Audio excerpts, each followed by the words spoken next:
Hello everyone and welcome back to the stream. It's me, DIGI. Welcome to Friday, November 29th, 2024.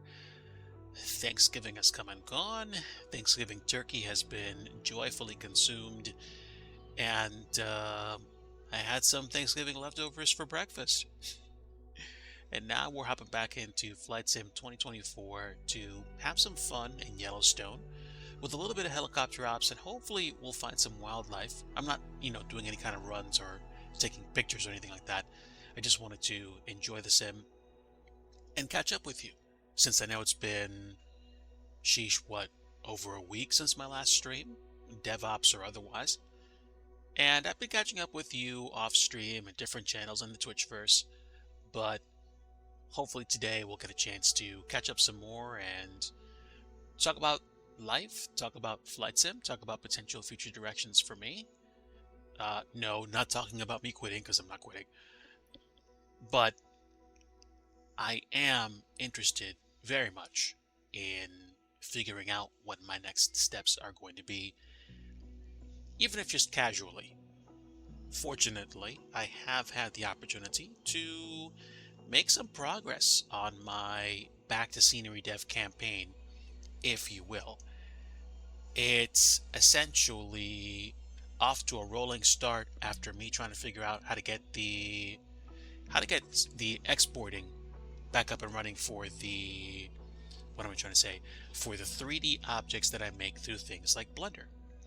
And the more I think about it, the more the possibility exists that I'm potentially going to get into things like Substance Painter and learning way more about PBR and learning about all the things that have to be done.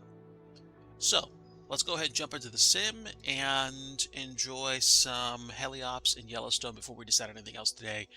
It might not be a very long stream today. It might be an hour, might be an hour and a half at most, but we'll see. We'll take it one step at a time, one flight at a time. Let's go ahead and jump in free flight and go grab the H-125 because let's go ahead and configure it.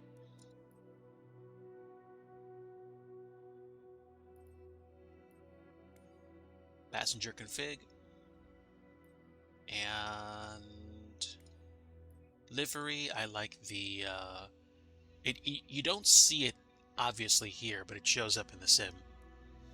I like that kind of like blue, sky blue-esque livery. And since I forgot to update my AirX cycle, I might do that with my other sims while this is running. And then that way, if I jump into a different sim, like, something other than FS 2020, I can do that. So that'll take a little while. It shouldn't be that much of a drain. And, oh, you know what I forgot to do? Probably configure my registration, but this is a casual enough flight that that's not going to matter. November 23624. So, 624. Airbus 624. There you go. And if we go back, let's go ahead and find the place to go at Yellowstone. I've been looking places up online, and I am trying to find Tower Fall. I wonder if they have it selected.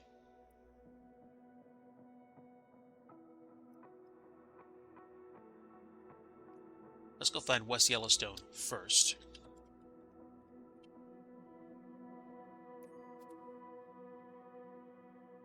Okay, there we go. So I'm guessing this is the Yellowstone area. I'm surprised I can't see points of interest, or there aren't more points of interest here. There's West Yellowstone, and this is just Yellowstone.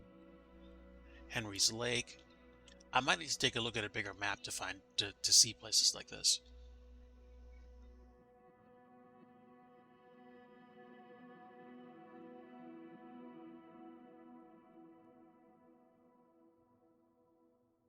Alright, I'm looking that up right now, chat.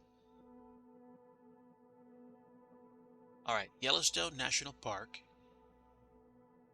Tower Fall is by the Lamar Valley and Black-tailed Deer Plateau.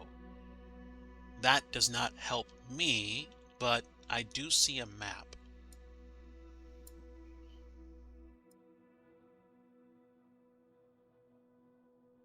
There's not much in the way of landmarks that help me out here. This kind of sucks.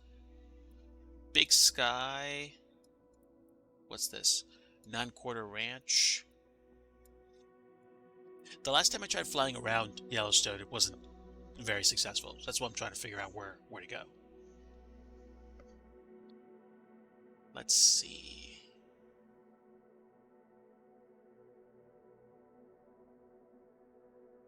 So, Slough Creek and Tower Fall. So, there's a town called Tower Fall. Can I make this map show me the things?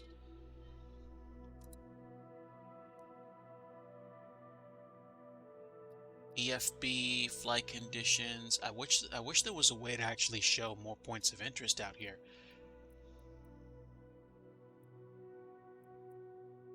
Oh, look at that.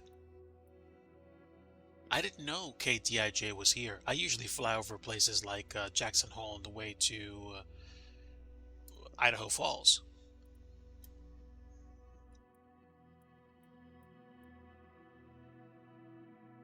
But that's south of Yellowstone.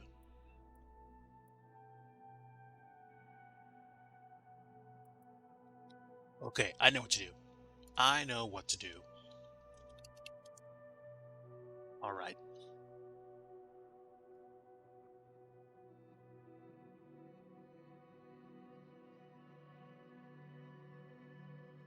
Okay, so, alright. Yellowstone National Park is in the northwest corner of Wyoming.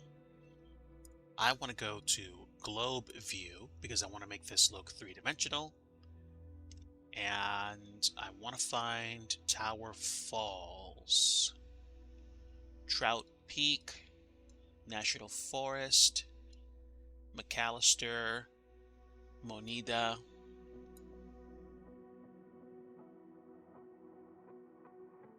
Show me the town of Tower Falls.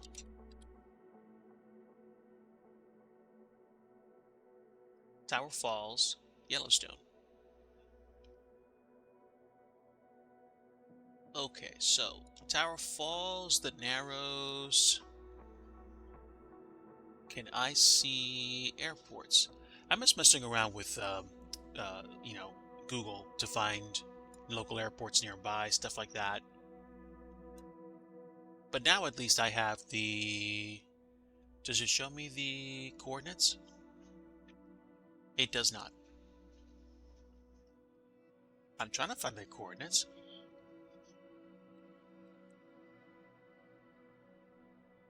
$212. Okay, so Specimen Ridge, Suspension Bridge, Petrified Tree, and the Wyoming-Montana border is like right up there.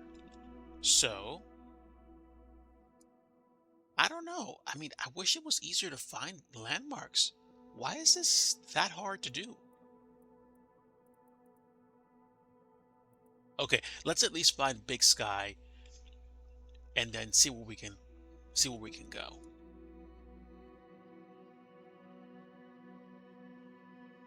Let's see. McAllister and Ennis.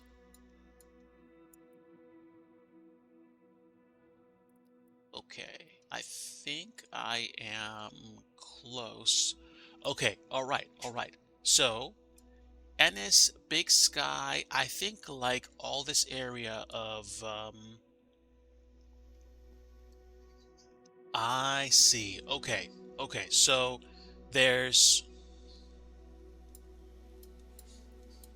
Ennis is out here, and then we have what looks like this kind of like river area which feeds out into Yellowstone Lake, or at least it looks like it does, but Yellowstone Lake is right there.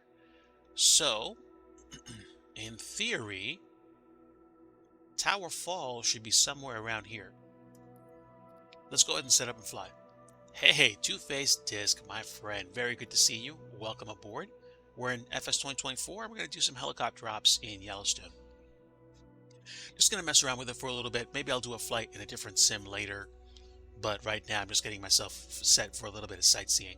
I'm really enjoying flying the H-125, and I want to see what it can do, and I want to see if I can find some wildlife. I'm gonna play with the weather settings because I want to, see more of the park. I don't necessarily want it to be super snowy. But on the other hand, the animals would stand out really well against the snow.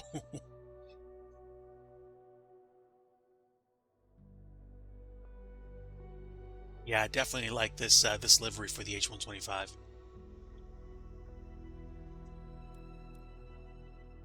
All right.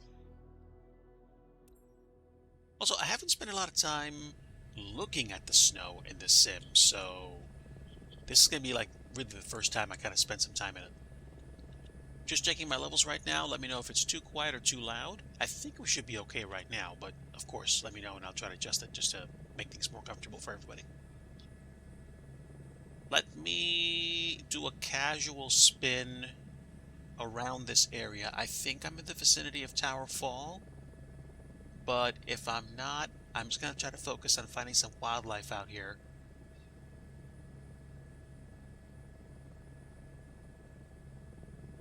It is always, always, always possible that I might be in the wrong season for wildlife. Correct me if I'm wrong, but um, Asobo and Microsoft have done some work, some literal work to make wildlife appear only in certain times of the year, and some animals only show up at extremely specific times during the year, and it's just like you kind of have to really, really pay attention. Kind of like right now with a chopper in a valley that I'm descending into. I will say this much. The upgrades that have occurred in this sim for trees and for areas you're flying into and out of, this is absolutely superb.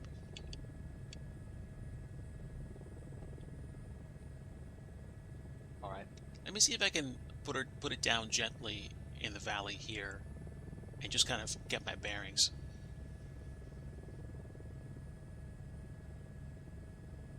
Full disclosure, I'm flying a helicopter with a gamepad with helicopter assists turned on. So there is some computational work being done to help keep me on the straight and narrow, if you will. But there's plenty more that I could do, including getting a much better setup for flying a helicopter to begin with.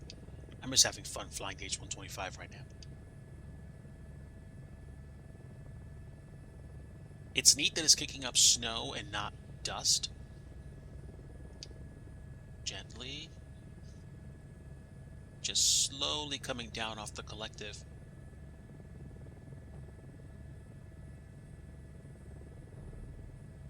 And there we go. All right. Dude, this is unreal. Don't see any wildlife at the moment. Not that I'd see any wildlife next to a loud, rotor rotating helicopter. But this is nice. Let's go ahead, give it some collective, lift off slowly.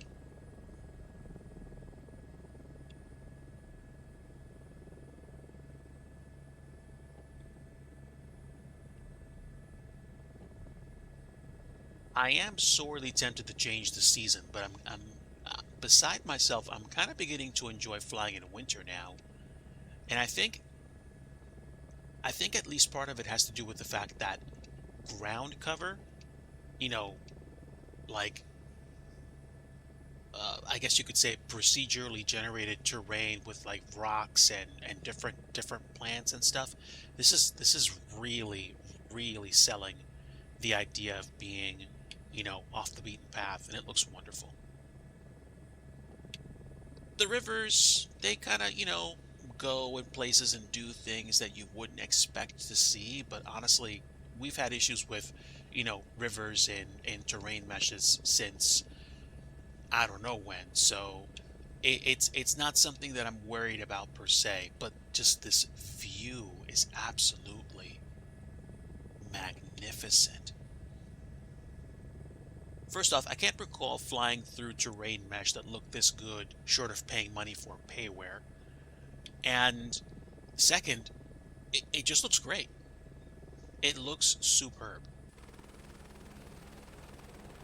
You look like you are in a different place, which is exactly where I am, a different place. But just the mountains, the snow, the snow cover on the trees. This looks wonderful. I'm happy to be flying here. If I change the seasons, it might be easier to find things and or animals. In fact, I almost wonder if that's what I should be doing if I'm interested in finding anything. So let me just look around real fast. That'll my AI co-pilot compatriot here with me taking in the sights.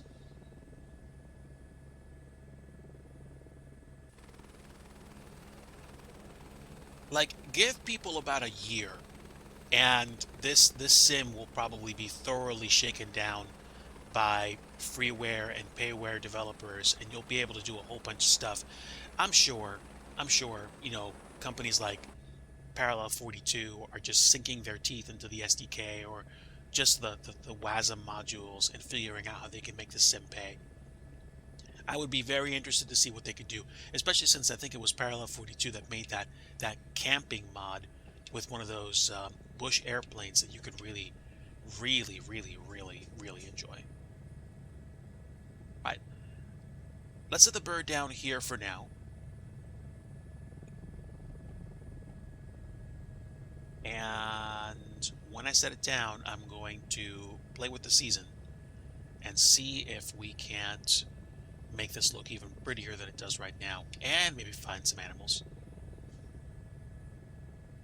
We'll see. All right, stand by, chat. Let's turn this down. Ground effect is real here. Wow.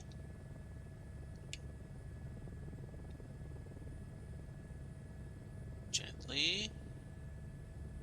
There we go. Wonderful.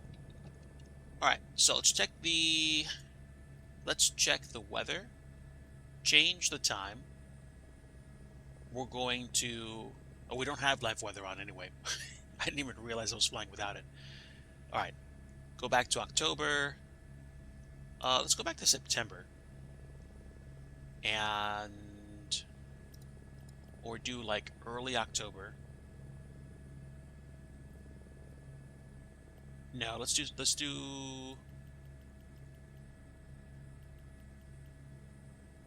do like mid-September and see what it looks like. All right, so about 11 a.m. Looks a lot more green now.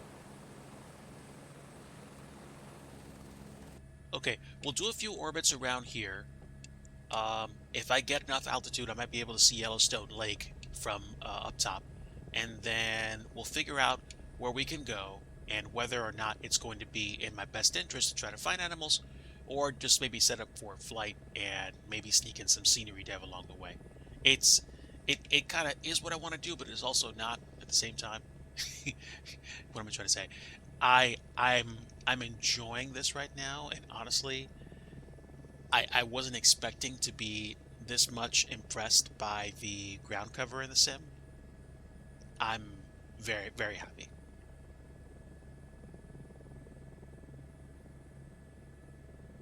I might need to mess with my vector settings and how to make the rivers look better. Kev, welcome aboard, friend. Everybody, let me take a few seconds to acknowledge some of my friends in the room. If you do not know my friends, Two-Face Disc 799 and Kev Mikwa, whom I affectionately call Kev, please go check out their channels. They're great friends of the stream. They create their own content for Microsoft Flight Simulator and or X-Plane. and they've been around for a while, and I really, really, really, really, really, really, really, really, really, really, really appreciate them. They're amazing people. You should go check them out. They come highly recommended by me, if that means anything. And it's, we have great conversations. We crack dad jokes left and right. So if you don't like dad jokes, you might have a problem with this channel. No, but in all seriousness, we have a great time. So please, please go check them out. We are in Yellowstone right now, flying the Airbus H125. As you can tell, one of my favorite, um, air vehicles in the new simulator. And I am definitely enjoying myself flying this bird. Kind of like Two-Tone Murphy said, this has to be one of the most forgiving helicopters I've flown in a sim. This side of I think it was the CH-53. Oh, you got it, my friend. Always, always. I think it was like the paved low, huge military helicopter, and FSX was one of the most forgiving helicopters I flew before at this point. But honestly, the Airbus is so kind of like, it's so predictable, and it's so nice to fly. I have live weather turned off, and I have the clock set back to mid-September here to enjoy some greener aspects of Yellowstone.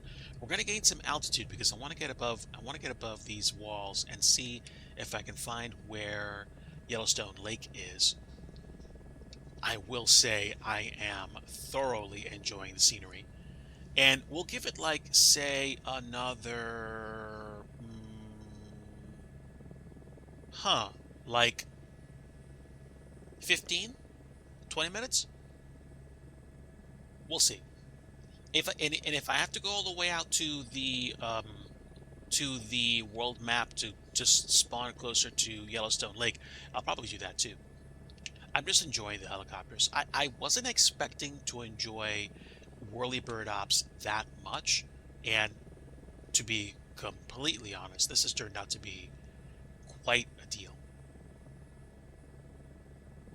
Not to mention the fact that the trees and the flora have been upgraded to such an extent that you have to watch yourself. You have to learn how to land soft field, and you really have to learn how to I don't know, I guess enjoy the terrain. This is a pretty big expanse out here. I wonder if I can find any animals. I'm not expecting to, I'm hoping to. I mean, if this sim is going to turn me into more of a nature guy, I don't know. This would be kind of cool if it did.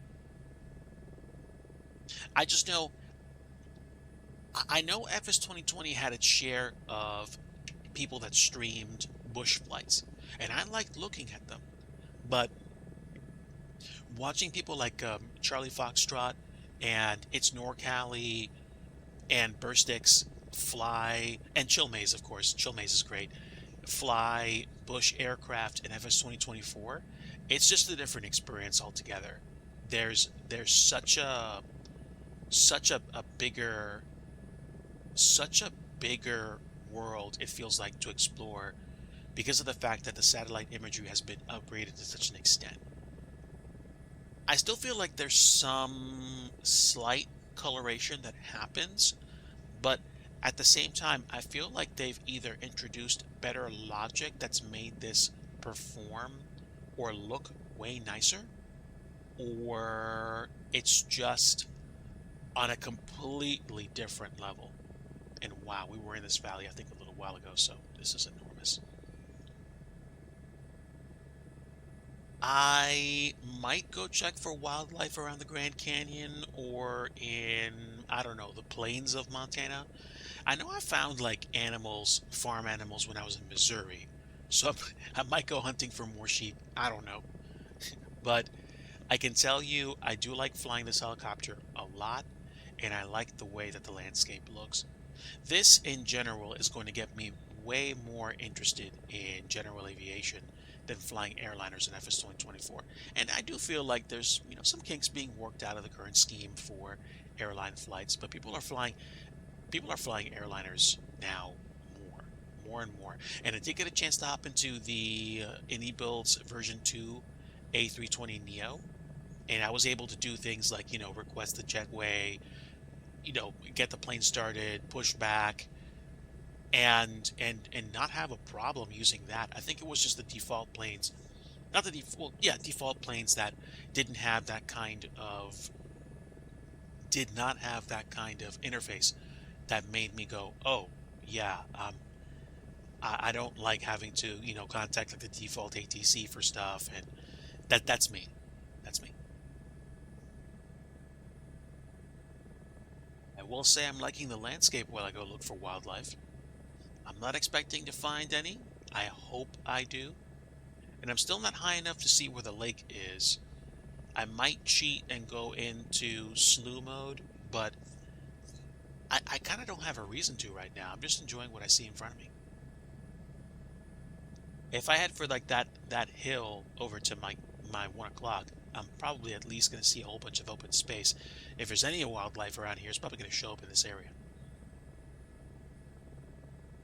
So a little bit later after this flight, I might do an airliner op either in FS 2020 or try to actually fly the V2 A320 Neo in FS 2024 and see if we can find any interesting places that I haven't visited yet, and maybe even do some Blender Scenery Devon cruise. Maybe. If I'm gonna do scenery dev though, I'm probably gonna park myself over in Higginsville and work on those buildings because I want to make some more progress. I've actually got my fourth hangar building underway, and there's basically only like 1.5 more buildings to go in terms of creating the custom buildings for the airport. Then I just need to add more details and figure out how to create levels of detail for all of them.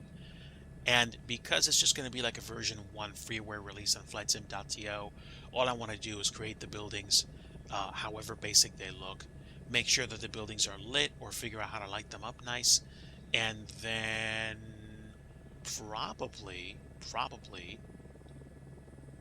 just work on the taxiway, which is really just extremely simple, and then figure out what's up.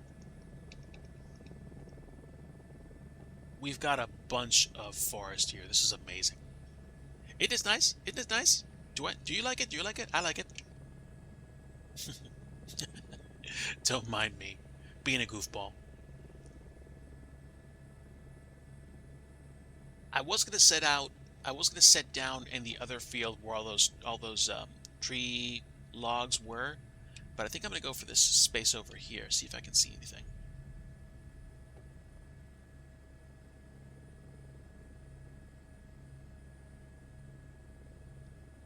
Oh, so you want to fly the X Cub? Nice. I have to say, one of the favorite bush planes that I like to mess around in is the Shock Ultra, because it's so ridiculously, um I guess you could say, configurable. You can take off at like 20 or 30 knots and fly into and out of places that nobody has any business flying into. Oh yeah, yeah, I'm not even joking. Like this sim has opened my eyes so much to the idea of doing bush flights, or really enjoying the landscape a lot more than I currently do.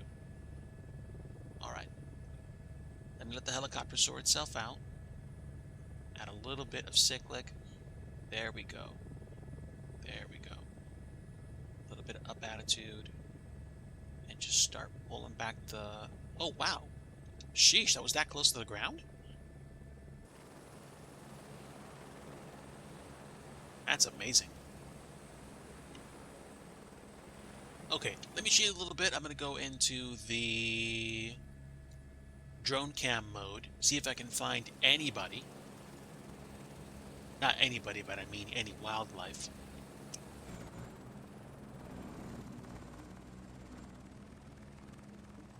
No, I thought that was... That's a log. Stick that in the log. Thought I saw an animal. That would have been dope. But right now, I see some really cool trees, but not much else.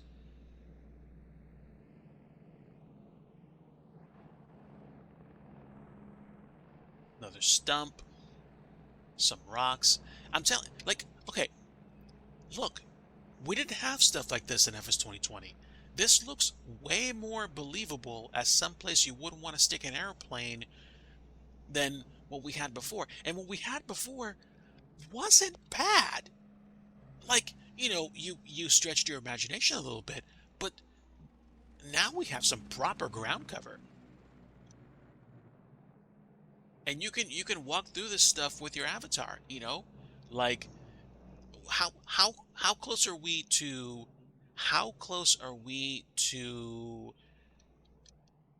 exponentially more interactive experiences in the sim? I think we're really close. I wouldn't doubt it, to be completely honest with you. If we're in an age where the sim takes the sound of your aircraft into account, I think we've hit next level AI. Next level AI in terms of, you know, picking where the actual animals show up. I don't think I'm going to find any bears out here. Moose, maybe. Mountain lions? I haven't seen anybody with a mountain lion.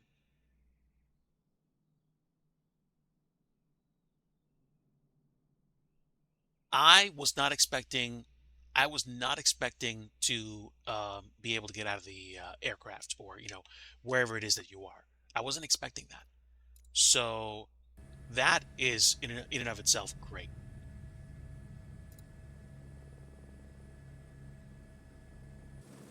Okay, so we're going to do this. We're going to go back to the main menu. We're going to spawn over Yellowstone Lake, and then we're going to see if we can find any animals that way. And honestly, we were not that far away. We weren't that far away. Were we here? I think this is Yellowstone Lake. Hold on. Need to get my bearings. No, I think this is Yellowstone Lake. Unless, of course, I'm way off. Stand by one. No, that's Yellowstone Lake. Oh, wow. That would be next level. Okay, hold on. This is Yellowstone Lake. So let's go ahead and set up over here and fly. So we'll try one more time, and then if that doesn't work, we'll go hop somewhere else. I don't know if they've improved places like Easter Island or whatnot, but we'll see.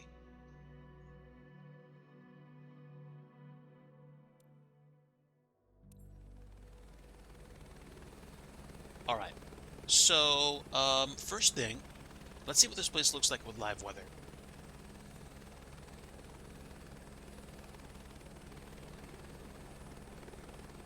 Ooh. I wasn't expecting it to not be fully snowed.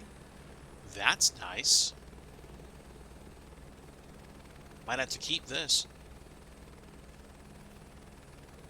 Okay, I had my fun flying the chopper. I'm going to cheat. I'm going to activate slew mode because I want to see if there are any animals on this island. And now we're going to check this place out.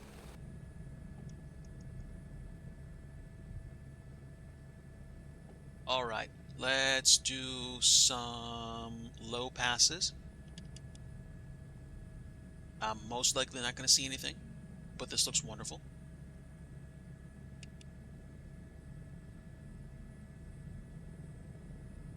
By the way, everybody, again, thank you so much for stopping by today. If you are lurking, I appreciate my lurkers. You guys raise the channel algorithm, so thank you for being here.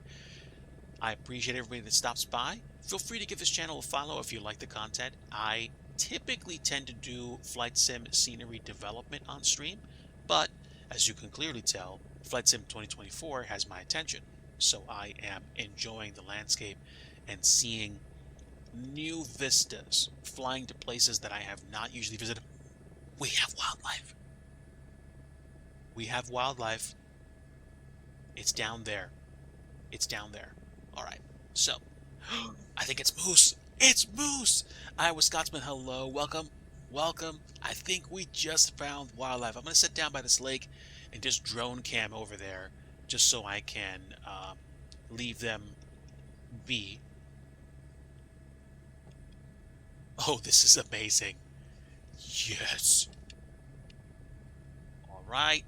All right. Bleed the speed off. Come on.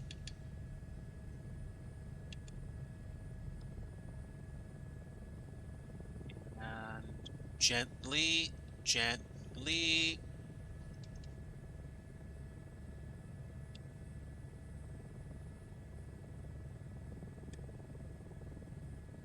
I wonder if I can actually go over to them. This is the one time I would recommend walking up to a moose because they're very territorial. There we go, and down. And let's just Control Shift E this bird.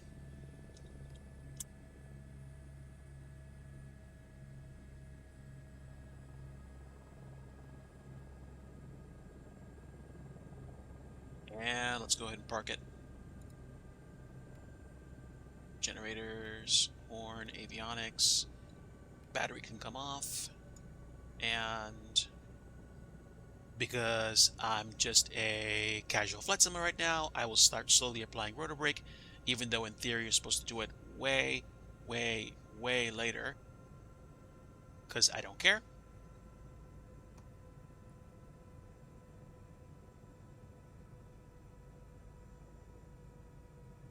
And let's see. All right, kids. Let's go find some wildlife. They were on the other side of this hill. So we're going to see if we can find it. Find the moose that I thought I saw.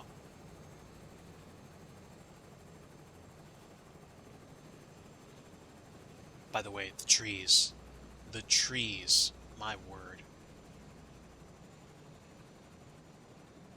Alright. Can I find them? I mean, we flew a considerable distance out of the way.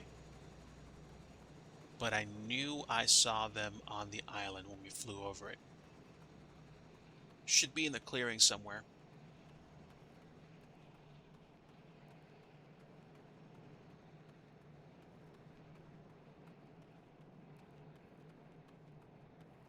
I want to find it.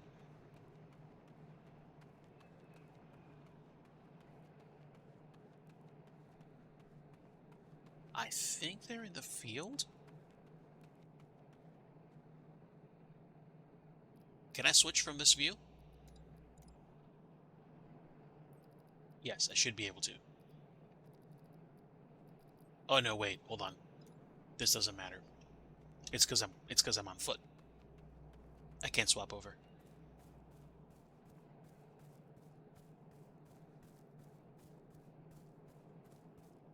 Let's see, chat. Let's see if we could find some moose.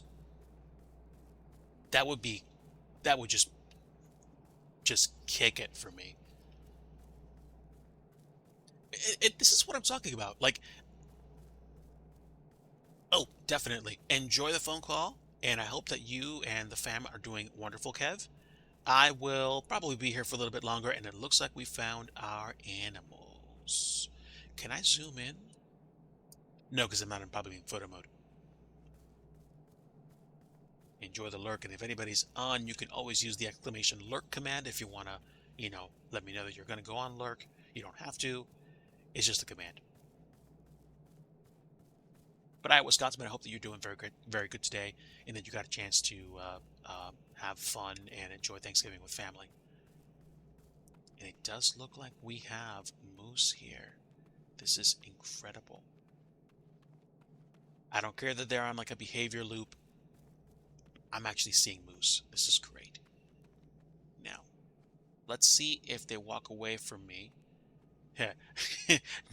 No, normally, you wouldn't be thinking this if you were facing off against the moose. That'd be more like, no, you want to put lots of distance between you and the moose. And what is this? Oh, there's a cow? What is this?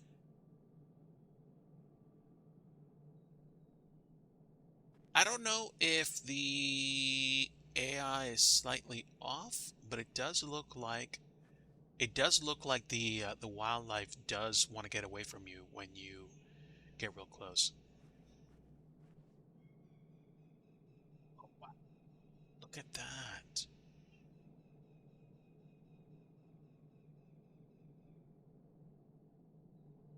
Yeah, and now they're tired.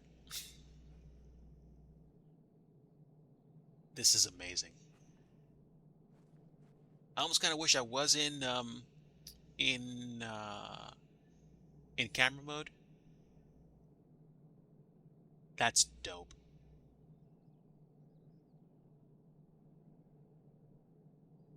First off, they react to your presence apparently. Second off, they don't just kind of like go through the terrain. They actually, their animation or their movement is tied to the terrain. So they look really cool and they kind of, sort of look like they actually not totally interacting with you. They want to get away from you. I almost wish I could oh wow. That's amazing. Well, I can't complain. I was looking for wildlife and I found some. So, there we are.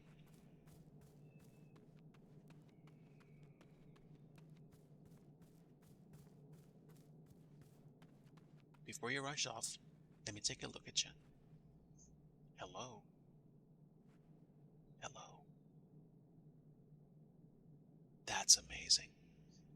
If you gotta go, I understand. Final approach checklist complete. See ya. Hey, tabletop Android, appreciate the resub. Thank you so much, friend. I am enjoying some wildlife by Yellowstone Lake in FS 2024. And I wasn't expecting to find any wildlife today, but guess what? We did. We are parked up at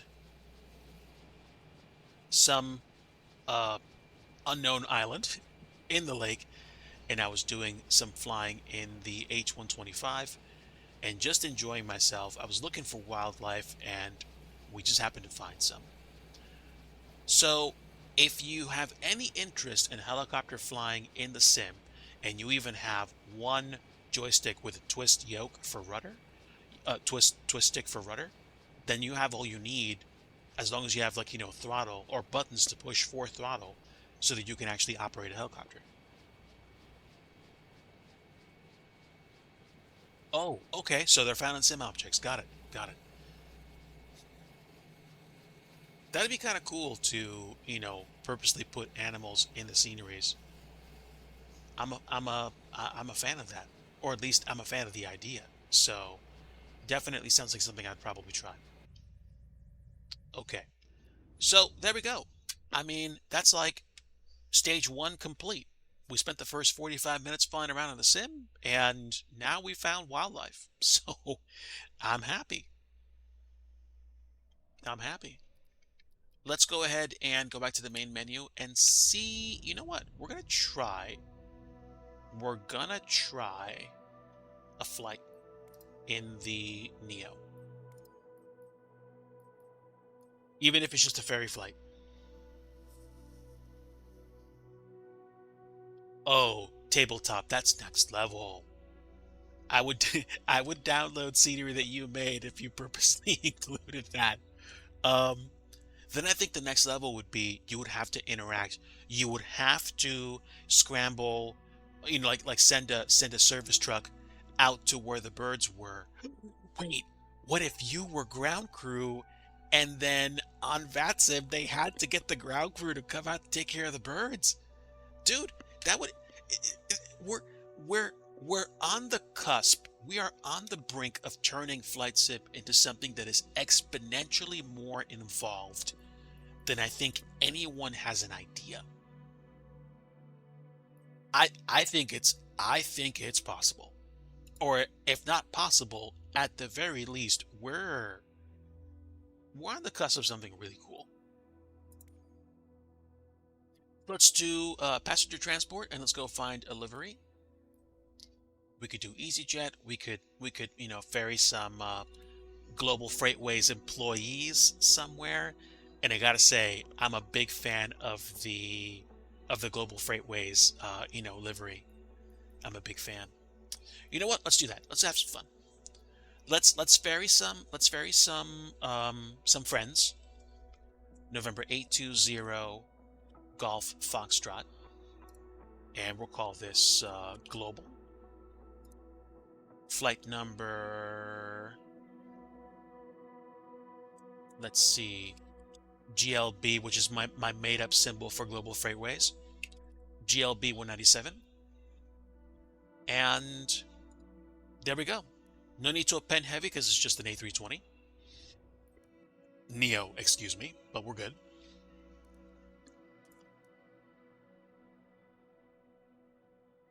Oh, that's great, Iowa Scotsman.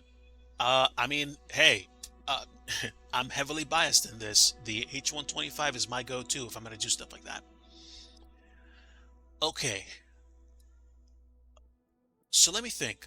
What would be a great ferry flight that would kind of demonstrate the way this stuff works? I kind of want to fly places where they have photogrammetry, but I'm not that interested in like all the things.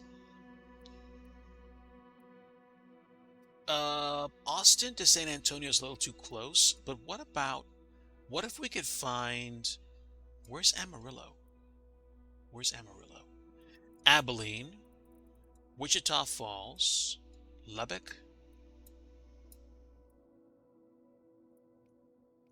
Hold on. I got an idea.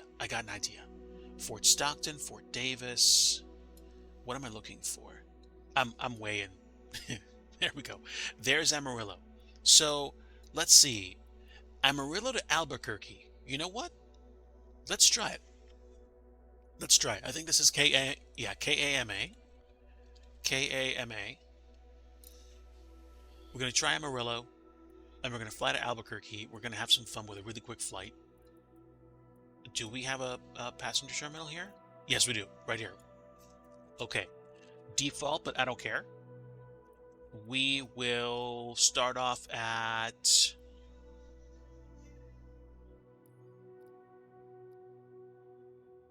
We'll start at gate 4, and then we will go to Albuquerque. And I might make that my second and final flight of the day, just to kind of mess around with the plane and just enjoy talking with you guys. I might even do some scenery dev in flight, but we'll see what happens. Do I want to fly to Albuquerque or do I want to fly to Santa Fe? I don't know.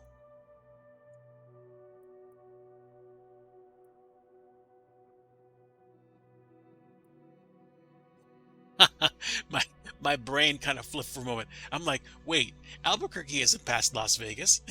It is past Las Vegas Municipal. Now, Santa Fe Municipal, is this airport big enough to house a terminal? No, no, it's not. No, it's not. Santa Fe is not that big. Los Alamos is one of the most interesting GA airports I've flown into because it's literally on the side of a mountain, but we're not going there with this plane. We're also not going to Sedona because that's no fair. But we could, in theory, fly this bird into Telluride, see if we can actually make the landing. But no. I only load up in DIGI driver-made airports. My friend, thank you so much for the compliment. And we're making some really good progress in Higginsville. So, what are we going to do? Winds are coming from the west at 2. So if they're coming in from the west, we want to land to the west. We'll probably land on runway 26. which means what? Oh, we could land 2-6 and basically coast down to the terminal. That's dope. Also, I don't see the arms loading in, so we're going to see a lot of disconnected jetways. That's fine. I kind of don't care. I mean, I'm at peace with the idea of jetways that aren't fully spawned in at this point, so I'm not going to worry about it. I will use the EFB to set up a flight. We're going to make this an IFR flight. Airline is going to be Global Freightways, but because it's not listed on the typical list, we're going to pick other. Flight number is going to be Golf Lima Bravo 197 for Global Freightways, and we'll call it Global. Today's the flight, November 820, Golf Foxtrot, and transponder will be mode Lima. Flight type is scheduled, and let's see, standard equipment. I don't know how all these work, so I'm not going to worry about it. And because the sim doesn't care about that much, I'm not going to worry about that as well. Okay, it did save that detail. Good. So now we're going to find a route. It is not a VFR flight. It's direct. Why does it think it's a VFR flight? That's weird. Okay, ILS. No, we want.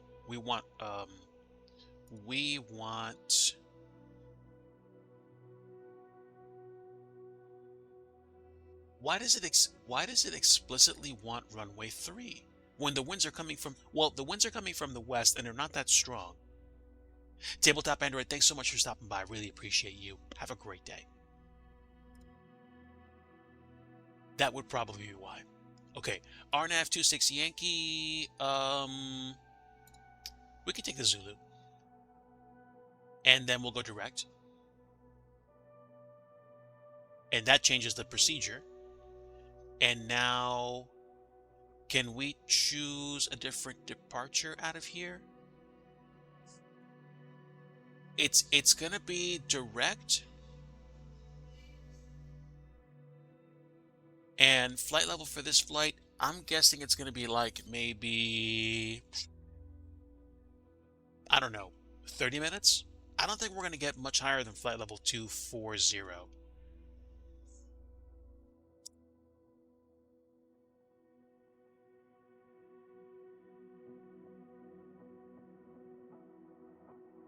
Okay, so I kind of don't care. This is just a kind of like sus flight to figure out how everything works. We have an RNAV 26 approach. It's going to be a straight-in arrival. Follow the plan, send it to the avionics. We're going to have the avionics tell us what to do. And then basically, boom, here we go. Right into the RNAV 26 for the runway, and then that's fine. We will be taking off on runway 04, which is, I'm guessing, this guy here. And then basically we'll take off, hook a left turn, and just check out the landscape for a little while. Okay, so gate 4 to gate 9er, and we have the flight plan in place.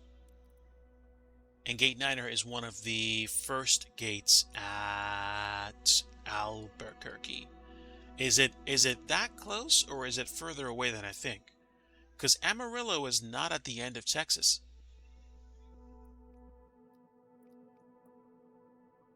How long is the flight? Does it show me what the block time is?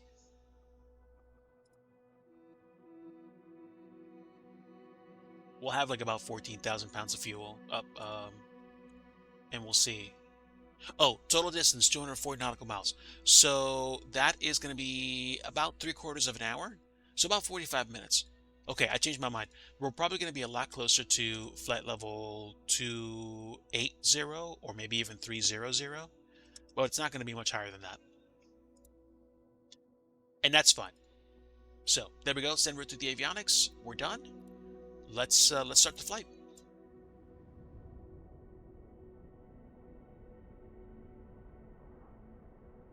And I think since we're still in FS 2020, there we go.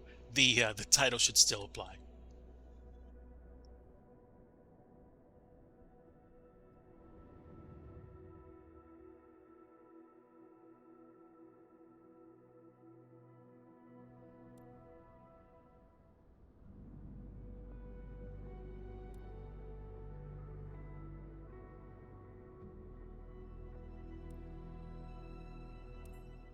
All right, here we go. We're on the ground at Amarillo, and the jetways make even default buildings look good. I'm a fan.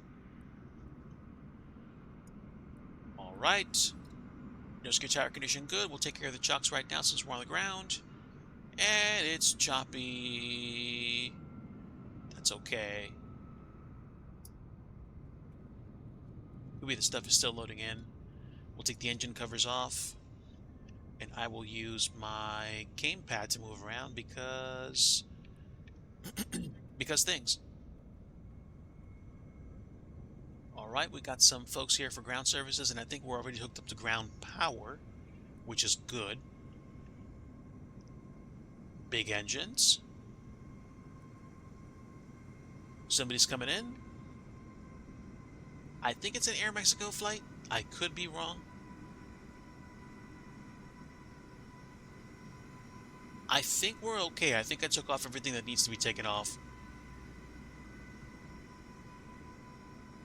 Nice engines.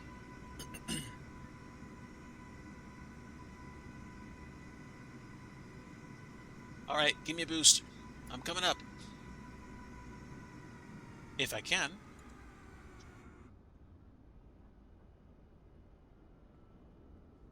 Yeah, it looks like the pitot covers have already been removed.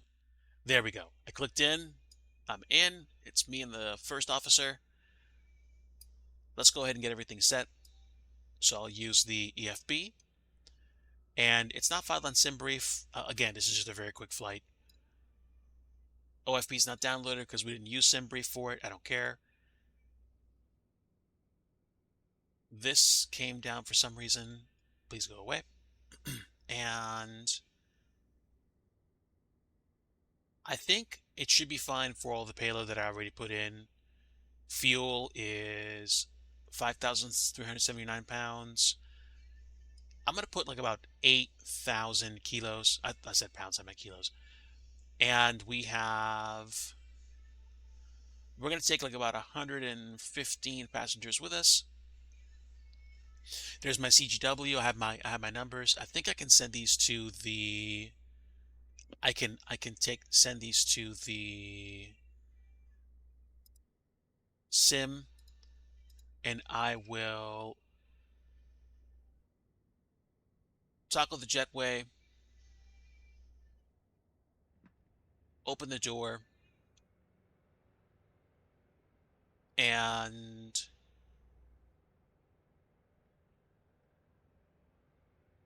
I'll make like we're already loaded up.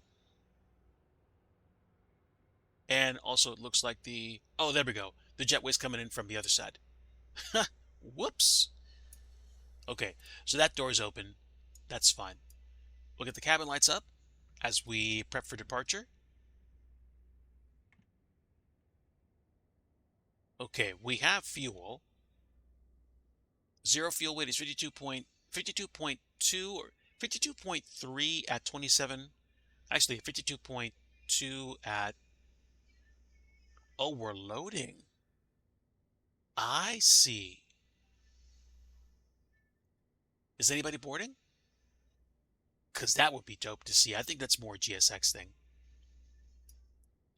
Okay, payloads applied. Wonderful. So our 52.3 at 28.6. I think I can actually send it to the machine, but we'll just figure it out. Conditions sync. I thought I was using runway 4. Yeah, runway updated. And what's my takeoff weight? Takeoff weight's probably going to be... Live gross is 60.4. 60.4. Flaps 2. Force toga and calculate. And then we're going to do Toga 143, 143, 146. And I think I could send this to the FMGS. That's been sent.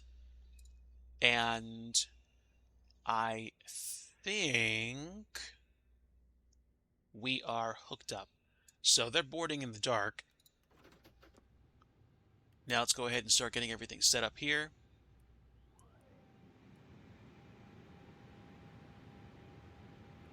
Shouldn't take too long.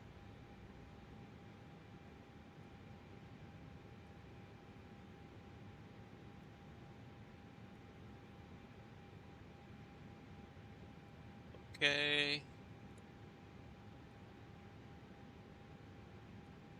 All right, we did not discharge the fire retardant, so we're good. Let's get the nav lights up and standby compass light, dome lights all the way up while we prep. We'll get the no smoking sign to auto, seatbelt signs to auto. We'll start telling the cabin crew to prep for departure. And while we're getting ourselves configured, we will check out the flight plan.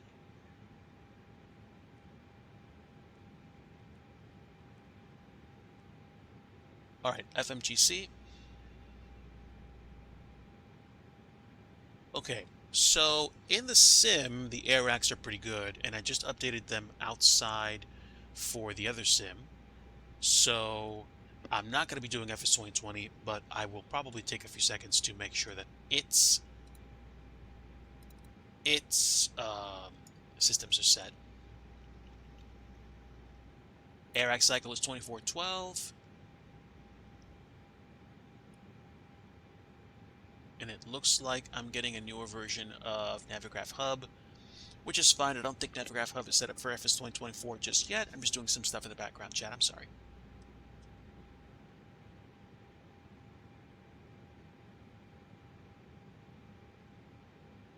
Wow.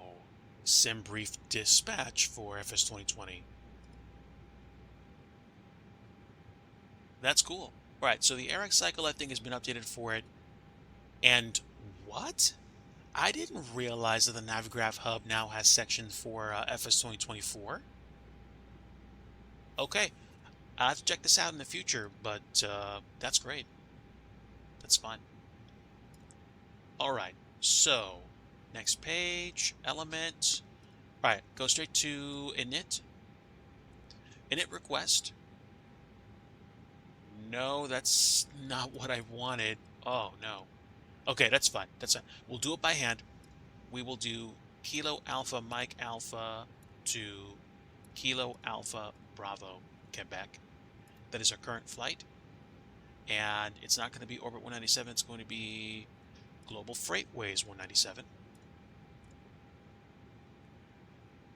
And cost index will make something like 65. IRS is aligned. That's great. And let's go to... Where do we go for that? Why am I flaking out here? There we go. All right. Departure will take runway 4. Let's see. And I am using the FS 2020 keybinds because I'm lazy. Okay, and now we have a departure from runway 4. And then we're going to go straight to Albuquerque, and we're going to pick our arrival. And we will take the RNAV Zulu for 26. No stars, no transitions, and insert. Okay, so we'll get rid of the discontinuity because I am lazy. And there we go. We've got rid of discontinuity. We have a complete flat plan. And now we're going to go and take care of performance.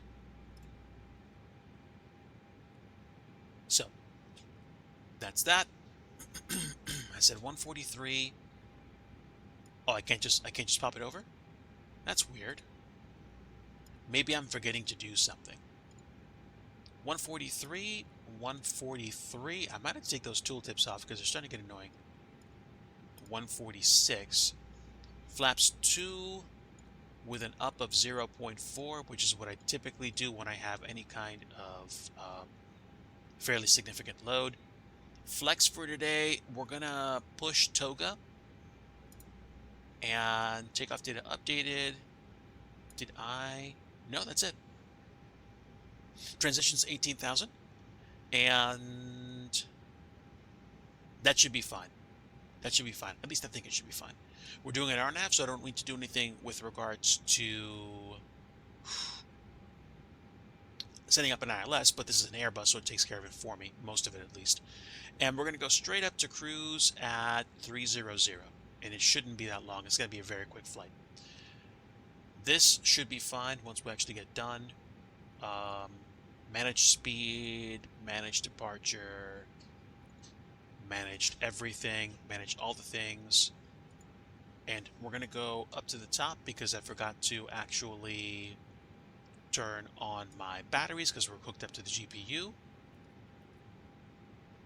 And that should be it. We will get the APU turned on, but we're not going to start it, not at least before we turn on the fuel pumps. And fuel pumps are on. Beacon light is on. We'll be departing shortly. And I think once we're configured for departure, we should actually be good. Okay, what is the weather right now? Weather is 240, 16 gusts 23. Wait a minute, what? Oh, we are current lifetime of weather, right? Okay, real-time live weather. Okay, so we need to change the departure runway. Do me a favor, we're going to change it to 222. So that means the other side of runway 4. No departure SID, and we're going to insert. And there we go. Check takeoff data, we will. We will get rid of the discontinuity again, and that's fine. Okay, takeoff data is still good. Should still be valid, at least I think. And we're going to go here and just check the takeoff. We'll pick 22 for departure this time, and we will recalculate our numbers. So the numbers have changed. The takeoff speeds have increased. And it's going to be 151, 151, 154. 151, 151, 154. Let's see. VR, V1, VR, V2 disagreed. Disregard. And what is the current weather? What is the current weather? I saw it before and I completely forgot. It is 3030. That's pretty high pressure. 3030. So, it's going to be my first airliner flight in FS 2024. And Sticky Rice, hello, my friend. Welcome aboard. Good to see you. Oh, wow, this isn't synchronized? That's interesting. It's kind of interesting that it's not syncing my altimeter inputs. Maybe I'm missing something? Let's see. Zero fuel weight entry. Reset brake temp throttle settings. What am I missing? Yes.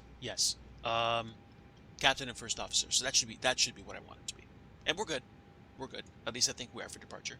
So we've got our initial climb. We've got our updated departure. We're going to take runway 22 instead of 4, and we're going to fly from Amarillo to Albuquerque today in the SIP. Let's go ahead and start disconnecting the jetway, and we're going to go ahead and fire up the APU. So we're going to toggle the jetway, and we're going to fire up the APU. Beacon light's already on. The jetway's going away. And we got the fuel pumps ready to go.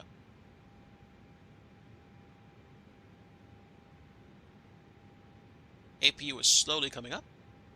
And what can we do now? We can probably get our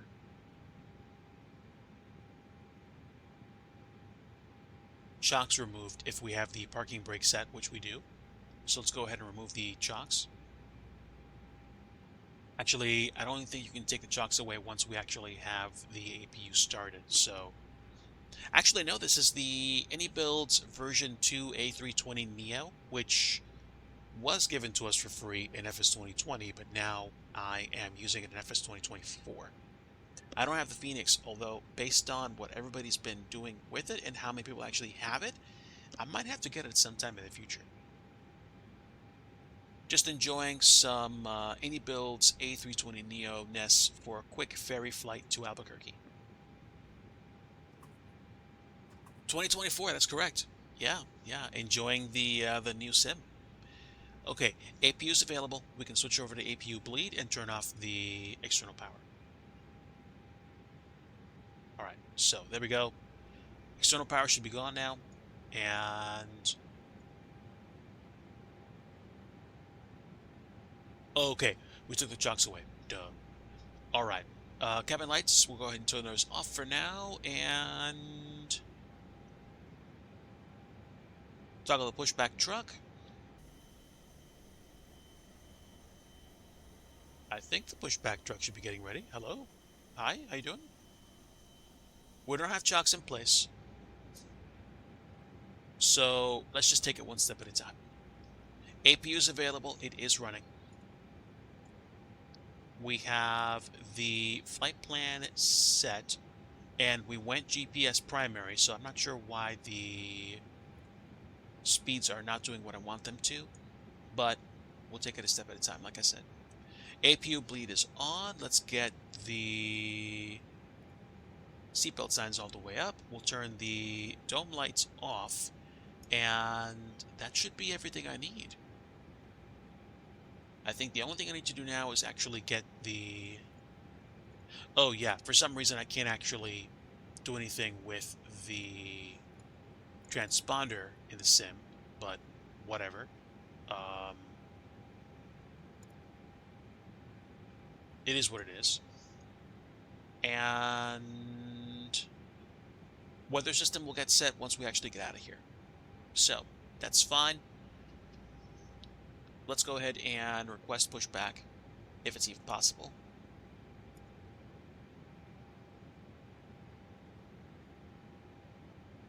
Okay, GPU's removed. Chocks have been removed. Covers have been removed. I should be able to get the pushback truck to come in now.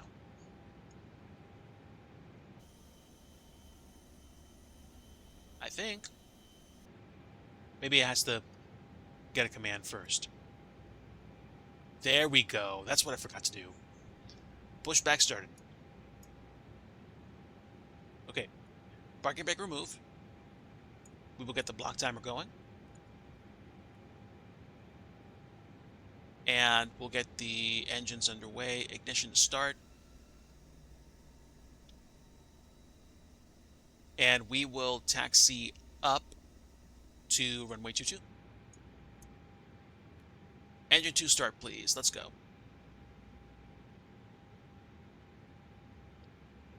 My frame rate right now, let's take a look. Frame rate right now is a little less than 30 frames per second. I am working with a few open windows. I'm going to go ahead and close as many windows as I can. And we're going to go ahead and also make sure anything that can be closed should be closed.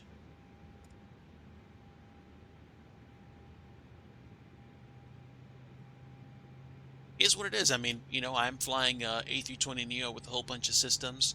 And even though it's a default airport, we have better jetways than before. So I'm okay. Looks like the Air Mexico flight was waiting for me. So let's go ahead and, pardon me, sir. Let's go ahead and push back. I think I pushed to the left. No, actually the other way. There we go.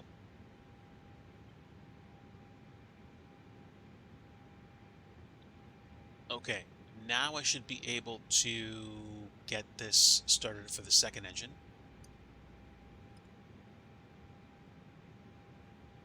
Getting some stutters right now, and I'm really hitting some strong frame rate issues, but either something else is loading into the sim, or I don't know what. This is actually pretty good. Pushback stopped. They're going to disconnect. I'll put the parking brake on temporarily.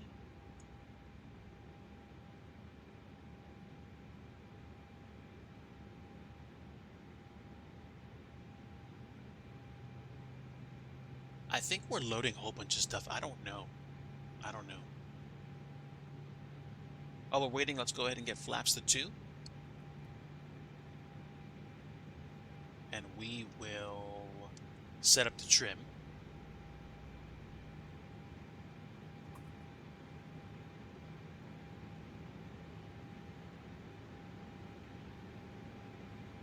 That's pretty close to 0.4. That's fine. And we'll get weather systems set. All weather. All weather.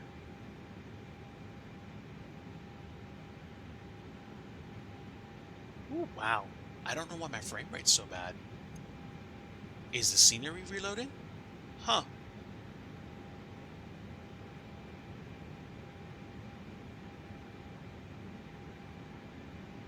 It's interesting. I mean, I'm back to serviceable frame rates now. Kind of like, the old days when I had my, Gen 1 sim rig. But I think what could be happening is that the traffic that they're using is either using a non-simplistic flight model, which has a whole bunch of polygons and whatnot, or something else is going on. So that's fine. Let me just do a really quick flight controls check. Flight controls.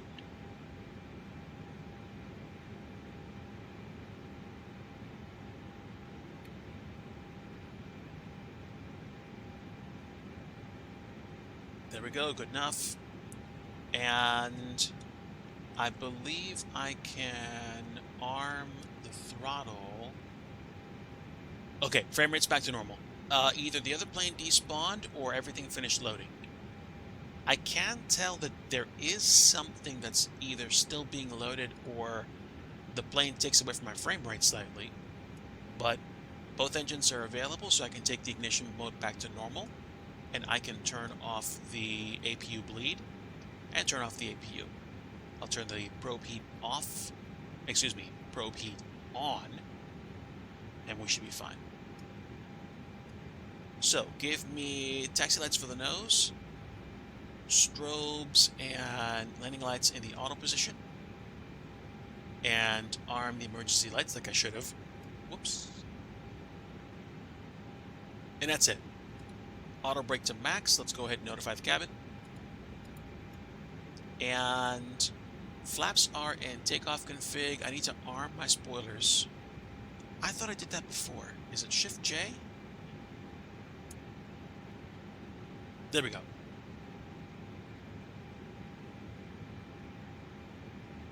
Oh, FS realistic. Oh, wow. Okay. Takeoff config normal. And there we go. 5 minutes to taxi. Let's go ahead and get out of here. All right.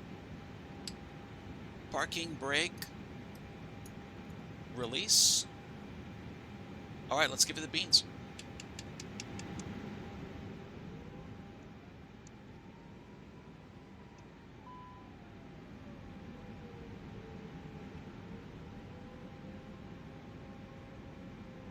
Whoa.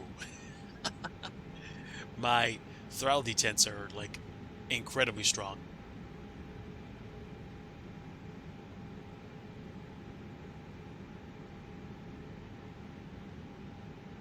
Also, I forget that this is an Airbus A320neo with LEAP engines, so you can do an idle taxi.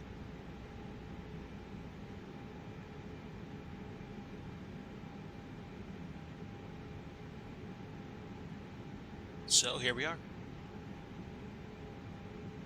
I will go ahead and say that the sim has significant improvements over the old stock texture and, like airport treatments.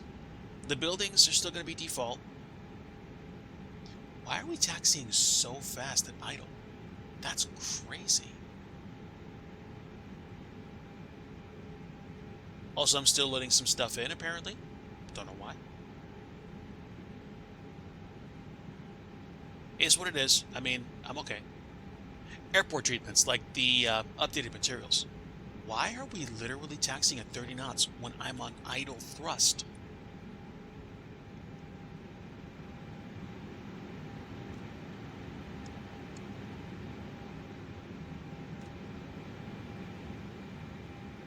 Okay, that's better. Yeah, the ground textures look phenomenal. And wow, my frame rate's tanking.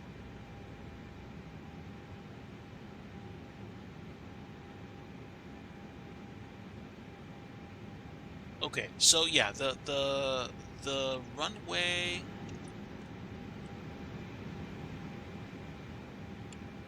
The runway and the taxiway textures are better. The runway has some like automatic, I'm not going to say wear and tear, but it does look like it's been used and lived in.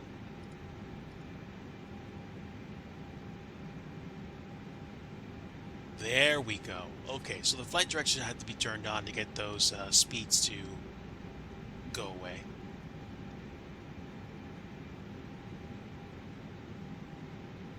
I wonder if it's complaining because it's loading in photogrammetry along with everything else.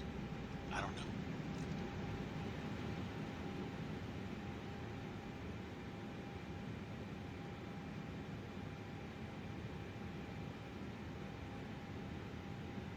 All right, we'll park up here.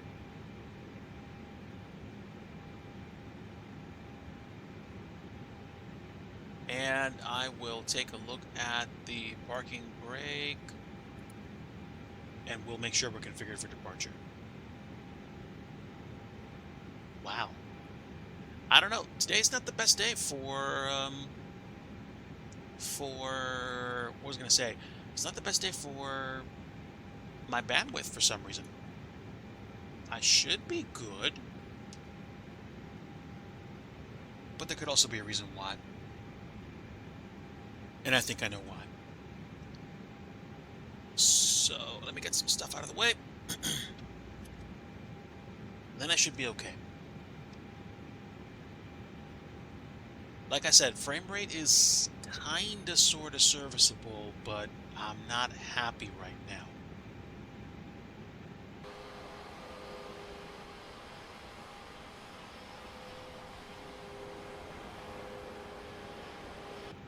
I think there's a problem with either stuff that's loading in right now. Let me check. I don't know if you can actually see what the bandwidth is here. I don't think so. It's not going to show me much in terms of frame rate, is it? I did not think my GPU is maxed out. At least it looks it with the red. What are we loading? GPU, there we go. It's like at 5.96 of 6.2.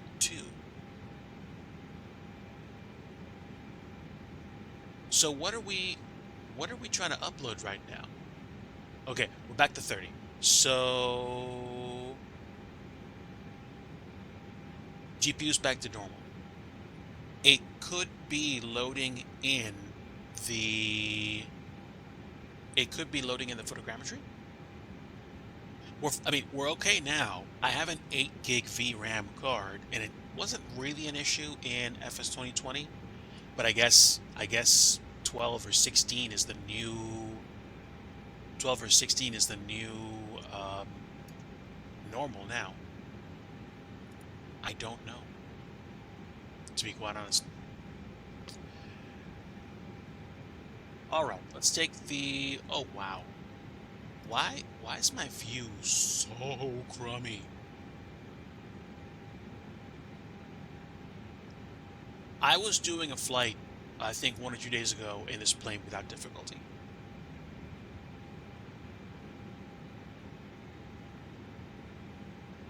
$64. You saw 64 somewhere, was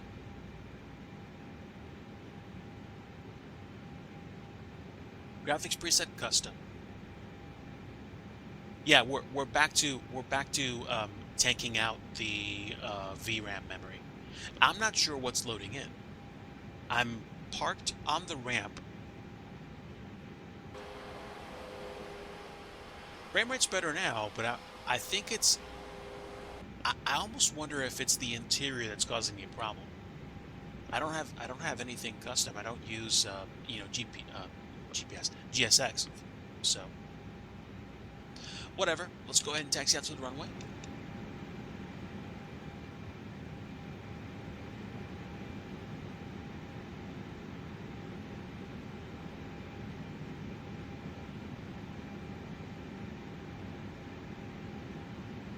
Don't know why my TCAS is set to standby when it's TARA.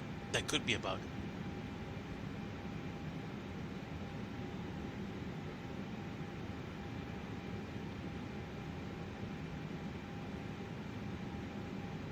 We'll go ahead and hit the chronos. That should do me. Runway texture looks beautiful though.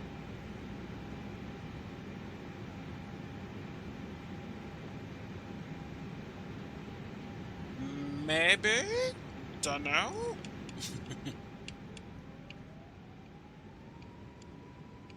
All right, and let's hit Toga.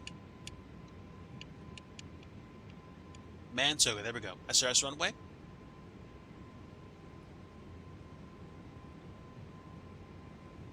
Beautiful. 120 knots seen. A little bit of drift to the right. V1 and rotate. Let's go gently. Thank you. Positive rate of climb, gear up. Flaps 1, slats.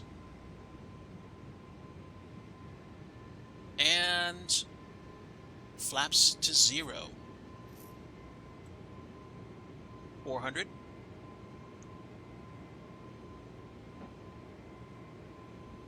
We're better now, Chad. We're better.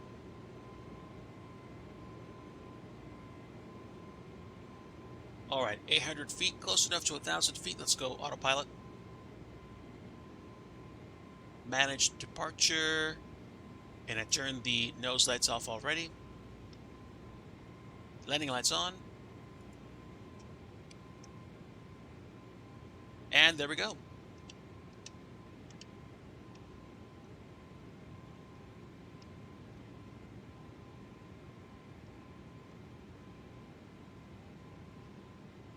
Thrust climb is 7. We are absolutely smoking out of Amarillo right now. Everybody's being pushed back in their seats. It's okay, plane. You can come down off of 5,000 feet per minute. Although that's righteous fast. I don't know why I said TCAS standby. Disregard that. I already have my TCAS at the TARA. Yeah, that's better. That's better. 240 nautical miles to Albuquerque. We're already chipping away at that. Let's go ahead and turn off the landing lights since we're crossing 10,000 feet. And that's it. Let's see. We can disarm the ground spoilers. And flaps are in. We have lights off. And we're busy climbing to 30,000 feet. Not bad, chat. Oh yeah, we're absolutely pulling it out.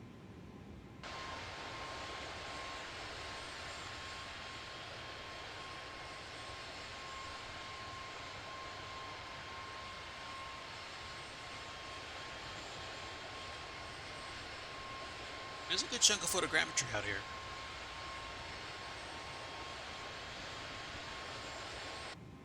I almost wonder if the problem with the frame rate was due to the extra load on VRAM to get everything to load in. Let me check my graphics settings really fast. I want to see whether or not we're doing anything funky or experimental. Yes, I could do um super and do it on the quality setting. DLSS, I mean. Actually, it's not a bad idea. Let's see. Global rendering quality is custom. Terrain level of details 125. It's not that bad. Off-screen terrain pre-caching is low. I wonder if I need to bring this back up to high because they fixed the caching problems with the terrain. So if I do that, I wonder if it'll load in for me better. Buildings high, trees. There's nothing about this that just strikes me as incredibly off-putting.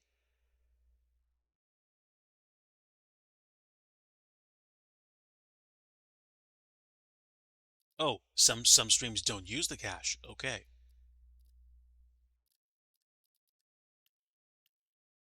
So let me keep it low for now, and let me just focus on using the DLSS mode and see what happens. So, okay, DLSS is on right now. Frame rate in general is better at the cost of some sharpness.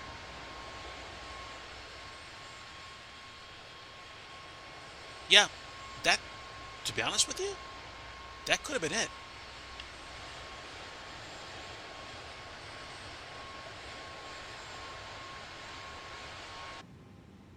I wonder if that was it. If I'm flying at 1080p, then I have to use DLSS at quality or like the highest setting possible. And it still gives me pretty good frame rate. Let me see this actually.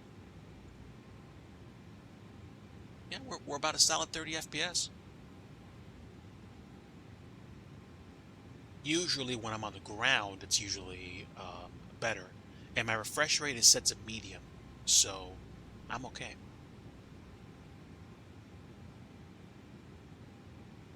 Well, at this point, we should be hitting transition altitude pretty quickly. And we are about 5 minutes into the flight.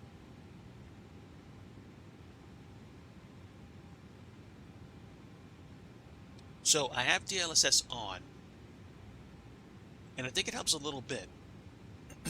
Yes, 18,000 for transition in the States.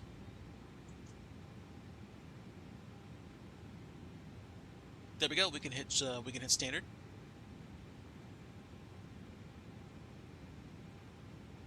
I'm tempted to cache the terrain and to see whether or not that actually helps me at all. Because I thought I had it at ultra before. Matter of fact, you know what? We'll do that.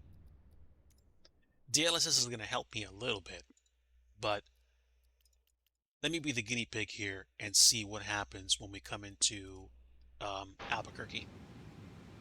We'll see. All right. Let's see. What time is it now? Coming up on 2:20 in the afternoon on Friday. Hello, everybody. Welcome to Flight Sim 2024. I am Digi Driver, your host. We're flying from Amarillo to Albuquerque in the Indy Builds A320 Neo in FS 2024. I ran into some frame rate issues on the ground, but to be honest, it could have been due to, pilot error on my part with regards to my configuration, any number of things. But my guess is it probably had something to do with either my settings. I wasn't using DLSS, and I also didn't have my terrain caching set to ultra like I usually do.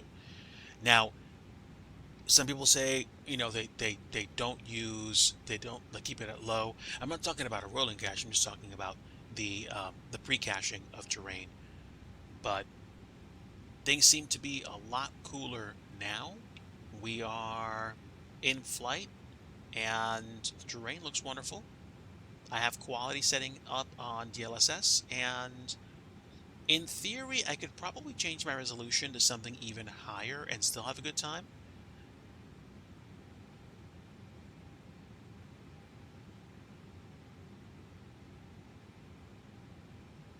We should be able to split the atom twice. I mean, you take a computer like mine and you go back to like 1980, it would be, definitely powering the shuttle remotely. So I get you. Totally understandable. And of course, friends. Where are my manners? Our good friend Sticky Rice, one of the great friends of the channel, streams Flight Sim content as well, and also supports Sunrise Cambodia, a nonprofit. So glad to have you with us, Sticky. A pleasure.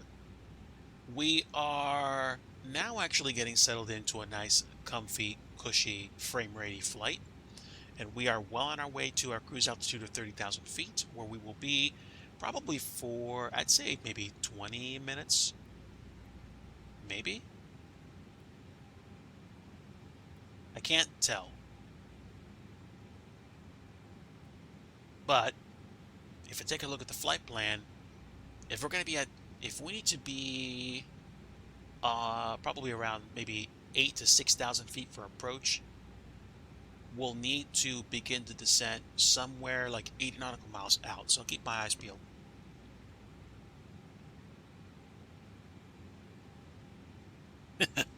Well, thank you, friend. I appreciate that. I I'm humbled by the honor. So thank you.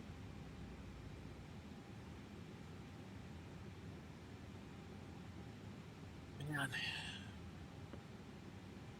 this week's gone by quick.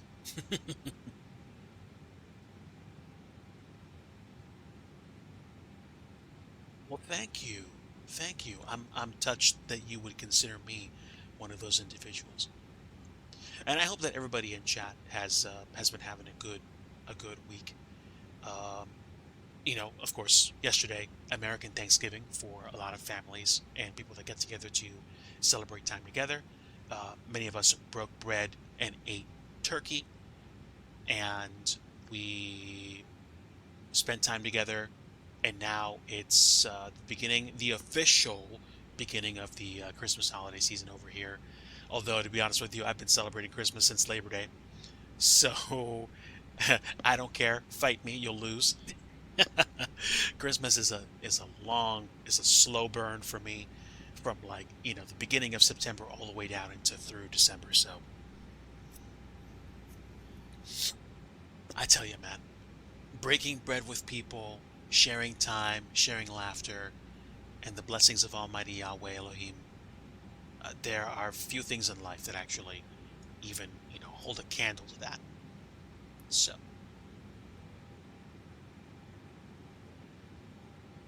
there we go. Reach cruising altitude, and let's see how much further we have to go.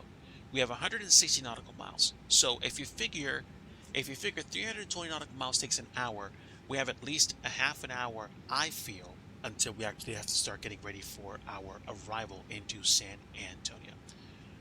Good time to stock up in terms of like flight sim sales or stuff like that. You might be right. I am not in the best position. I am definitely looking to take care of some other priorities at the moment. But if I get some disposable income, I might have to either pick up GSX for FS 2024 or invest in my scenery dev. Oh. Oh, thank you. Thank you. I appreciate that. To be honest with you, I think after I do this flight, I'm going to take a break, stretch, just make sure Mrs. Digi's taken care of. I might do some scenery development later, and just make sure that we transition nicely into the weekend. There's some more family time coming up, and family time tomorrow and Sunday. So I'm about 1,000% sure there's going to be no weekend streams this week. No, this weekend. Yeah, yeah, I would agree, friend. I would definitely agree. It's just a way to pass the time, and it's lovely in terms of how far we've come and how much detail we can see in the world, but the people that we spend time with make the experience even better. And I try to pass that along to pretty much everybody that I talk to on Twitch when we do flight sim streams. When I go check out flight sim streams or streams in general. I have friends that don't stream flight sim that I enjoy spending time with. Like, for example, Kaon is a great friend of the stream. Arcus, I like to spend time checking out, who's a video gamer, you know, professional video gamer because he doesn't get paid, and any number of other people that I spend time with online.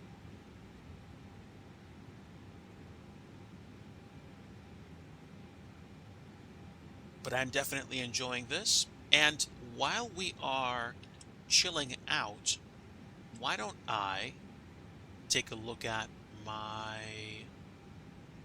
arrival and set up the approach?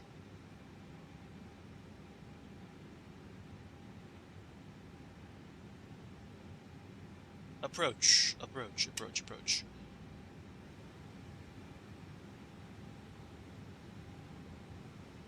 Let's see. Over here we have winds are going to be calm. All right. So the altimeter is going to be 3031. 3031. Let's get that set. Oh, I'm sorry. Ooh, wow. I can tell it's almost like it has to load textures all over again when you go and you pan out too far out from your normal view. And I'm not even using lossless scaling or anything like that, so I'm wondering what's up. I'm not worried too much. Temperature is going to be, wow, 04? Wow, it's cold in Albuquerque. Cruise wind, landing winds 0 at 0. So we're good. The minimums. What are the minimums? I don't have this loaded up. It's okay. We'll basically be visual as long as we can see the runway. And clouds are few at 10,000, broken at 30. So I don't think we're going to have an issue with with the runway. I'm gonna say I'm gonna call Barrowman's. Wait, can I switch off? No, it doesn't give me the option for decision height. So whatever. We'll do 500 feet.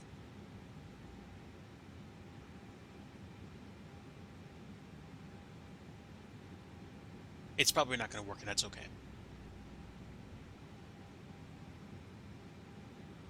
Okay, there we go. So we've got 160 nautical miles to the top of drop. I would say once we get past the 120 nautical mile ring, I should be configuring myself for arrival, and we'll probably descend at the 80 nautical mile ring because it's going to be roughly from 30,000 down to 7,000 feet for our arrival. 2,100 feet per minute. Ground speed is almost 400 knots. So yeah, at or above 7,000. And usually it's nicer to be early on descent than late. But I think I also want to make sure that the minimum safe altitude in that area is actually good. So let me go on Sky Vector real fast. All right, let's find Albuquerque. Okay, so if I'm coming in from the east, minimum safe altitude just before I actually touch down in the area is going to be 10,400. That's basically for VFR flight. I'm looking at mountains in the area. The mountains along my flight plan are going to be somewhere between 9 to 10,000 feet. So I'm gonna need to watch out for the Manzano mountain range because some peaks are approaching 10,000 feet, like 96, 9,300 feet. Live weather should be on right now, yeah. It's interesting that the winds are calm at the airport, but yeah, we are live weather.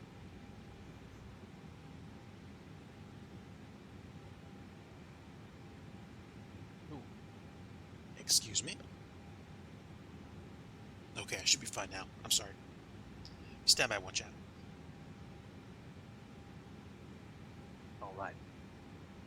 Never underestimate. The winds and such on the flight details showed me. Okay, winds are now 290 at 3. So the altimeter is 3026. So I do need to adjust that. Huh. I guess refreshing is a very good idea. I thought it auto-updated, but that's fine. Winds are 290 at 3, which is almost right down the nose anyway. And clouds few at 4,000 this time, broken at 3,000. So that first layer came down quite a bit. As long as the runway is not obstructed, I don't think we're going to have an issue. We're using an RNAV, so I could theoretically simulate an ILS approach. The glide slope shouldn't be significantly different than what is usually the case.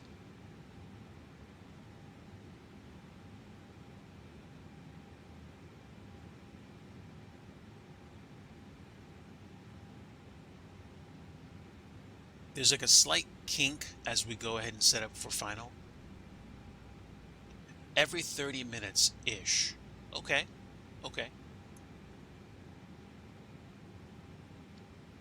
Back when I was like really into like super serious flying or close to it, I had a certain kind of flow in terms of doing things like checking weather, checking frequencies. I tried to like even do checklists from time to time. But in terms of like checking updates, I think at one point I did a weather check at top of drop, a weather check at transition, and then I kind of just like confirmed before we got out of the arrival into the approach, or at least I'd like to think I did, but I think I checked at least like twice when we were getting close to the airport. Now, given if I'm on VATSIM, they're probably going to give me vectors or just make sure I know what the altimeter and the information is, whether it's hotel, golf, Lima, etc. But they're going to, VATSIM is probably going to make sure that I'm aware of that. Now, it behooves me to check the arrival ATIS myself too. But I guess you could say I enjoy a more casual experience these days. And this is not a knock against people that take their flight sim experience more seriously. You folks are wonderful. Keep on doing what you're doing. I've been more into, scenery development these days, and FS 2024 scenery development has been taking some very interesting inroads, and I have been enjoying the process. I will probably do some scenery development offline once I wrap up with the flight. Or I could just go there, work on stuff on stream, and you folks will see what I've been up to. Which actually, to be honest, isn't a bad idea. That way I can take a look at what I need to do next and just kind of give myself some mental reminders, and then we'll see how it works. I will say this, Sticky. With regards to using the SDK in 2024, it's just almost completely the same with some differences.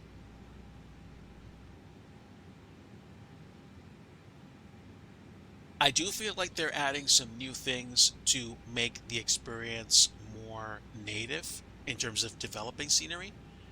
I know I ran into some issues with what am I trying to say? I know I ran into some issues with exporting textures, but they they they put some stuff up there, and the community is very supportive. So is what it is. I can't change that. But at first it was frustrating because I had to kind of learn the new way, and now it's not bad. In fact, it's a little bit easier in Blender than it used to be with 2020 because There's fewer steps I have to take, and there's much faster turnaround in terms of how I can see the changes to things. Maybe it's gotten a little bit faster for rendering in the sim, I think. And the atmospherics and how things look at different times of day, that's slightly improved. Slightly.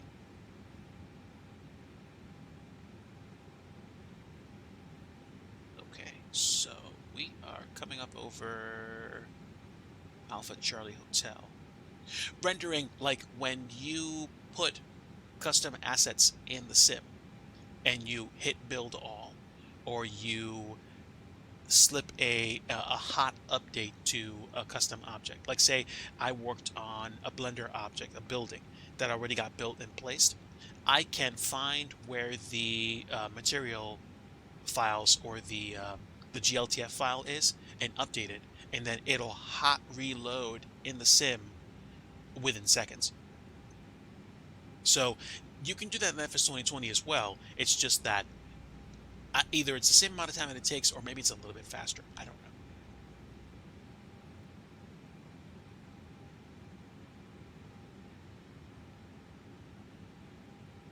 I might start my descent a little early, or I might just wait till 8 nautical miles to actually start getting set. But so far, so good.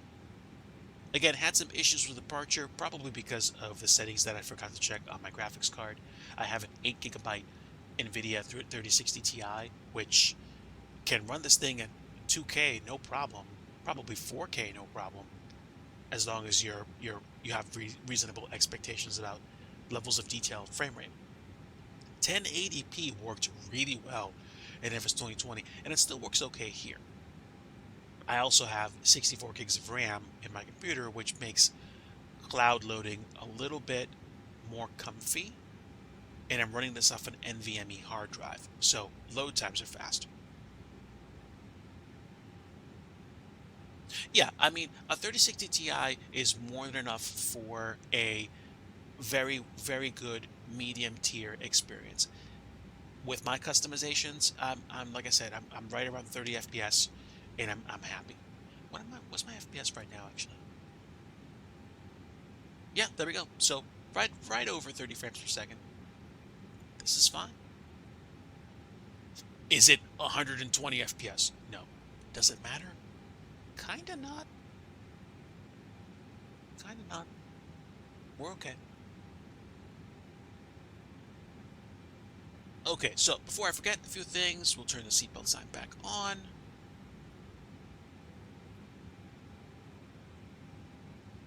Excuse me. Okay, and what else can we do that we need to do? Not much at the moment. Let's just go ahead and prep for descent. We're approaching 80 nautical miles, and I think descending now would be a pretty good idea. So let's do selected descent with a descent rate, and we'll do about 1,000 feet per minute right now. We'll start slowing down to idle. And I think based on airspeed at the moment, something just shy of 2,000 feet per minute should do it. We'll want to watch out, of course, for the terrain in front of us, just to make sure that we don't put ourselves in a sticky situation.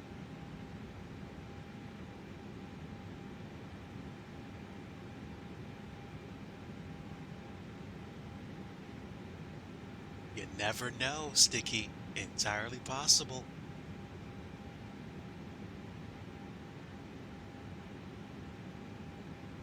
Just as his thoughts are higher than my thoughts, his ways are higher than my ways.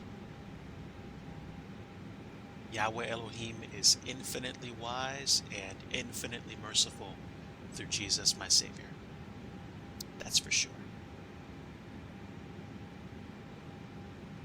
Like I tell people, folks, I am a born-again believer and follower of Jesus Christ. I believe that he is the only only way to eternal life and salvation with my Heavenly Father. I like to invite people to come to know Him personally, but believe me when I tell you this, I never want to force what I believe on you. Especially if you're an adult, I believe I want to give you all the empathy and compassion and ability to make the decision for yourself if you want to follow Jesus Christ as Lord. And if you don't, you're still welcome here. Happy to have you. Happy to have you aboard, enjoying the stream. Now, of course, offensive and trolling behavior will get you kicked out in general. We do encourage folks to stop by and say hello, but behavior that's less than acceptable will potentially show you the door. That's just how it works. All the same, very happy to have you here.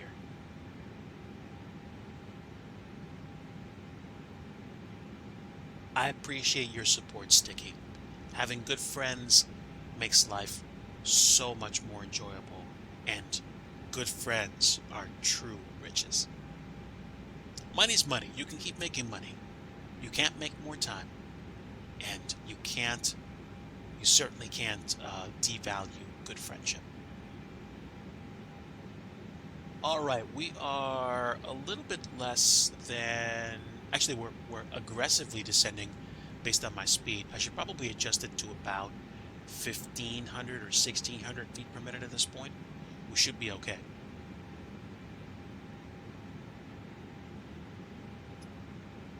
Yes, First John taught me that God is love, and His love through Christ is awesome. For sure, for sure.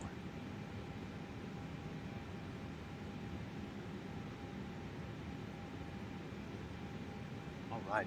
So we are right around a good 1,500, 1,600 foot per minute drop as we approach Albuquerque. We're in the, I was about to say Phoenix. We're in the Indy Builds A320 Neo version 2, which I think was ported from my Flight Sim 2020 folder into the game, and so far it's working like a treat.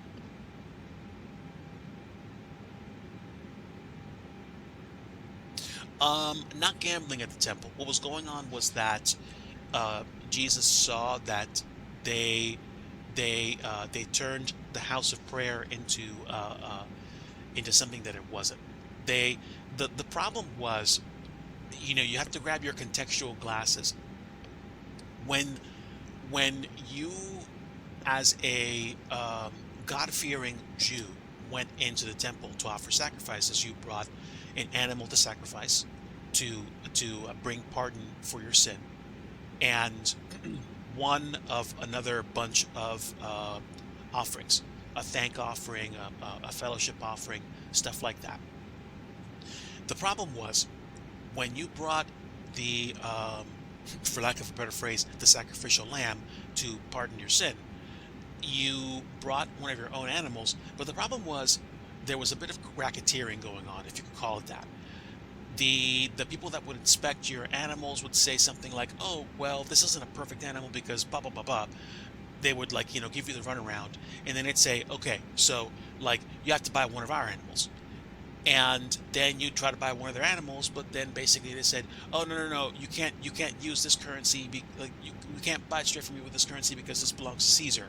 And you had to exchange your money for money to be used in the temple, which meant that they exacted either a tax or a bit of a fee for you to do that. So they discredited the sacrifices you brought in. They made you spend more money to get money from them for the temple, and then you would pay the temple tax or whatever that was, and you would then you would use their money to buy their animals to offer their way. And so that system, that whole system in general, was something which clearly my Lord and Savior couldn't stand for. So he cleared the temple. He made a whip out of cords. He overturned the tables of the money changers. He said to the people selling doves, "Get these out of here. How dare you turn my father's house into a market?" And this was basically part of the, if I understand this correctly, prophetic writ that said, "Zeal for your house will consume me."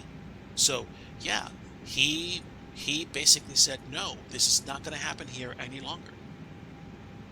So he set things right, and he made himself available to people. He was sought out and found by people that you wouldn't normally expect were looking for him. And the religious leaders of the time were mired in practices which were wrong, incorrect. So he called him out on it. Oh, yeah. Okay, 3026 as we go below transition altitude. We're coming up on Albuquerque and the end of our second flight.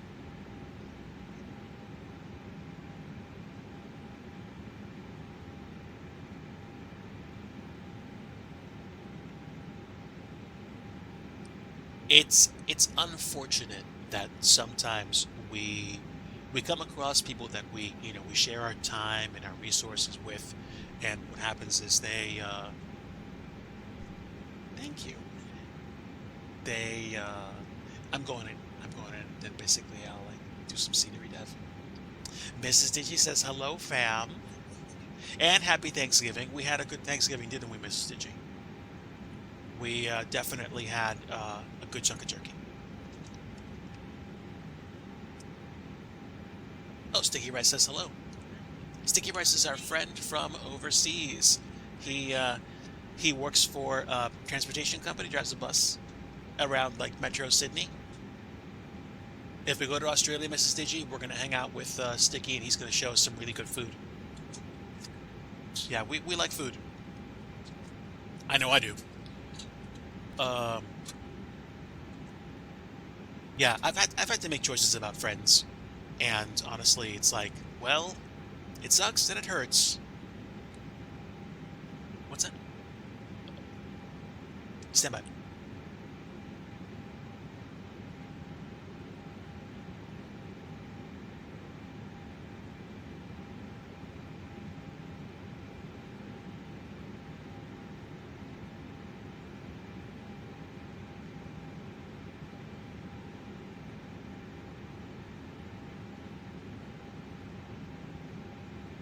Okay, sorry, chat. I was. She is definitely a blessing. She's definitely a blessing. Um, Neither one of us is an angel, but she is a significant blessing to me from the Lord. She's taught me quite a bit.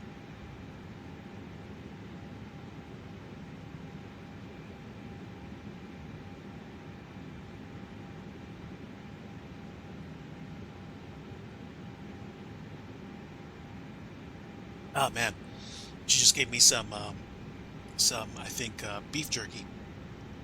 Good stuff.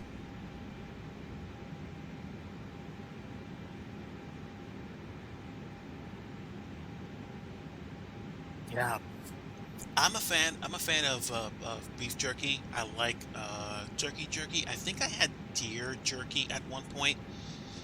I went to Alaska last summer, not this summer, but 2023, and I think they either had deer jerky or caribou. It was pretty good. Let's see. Let me adjust.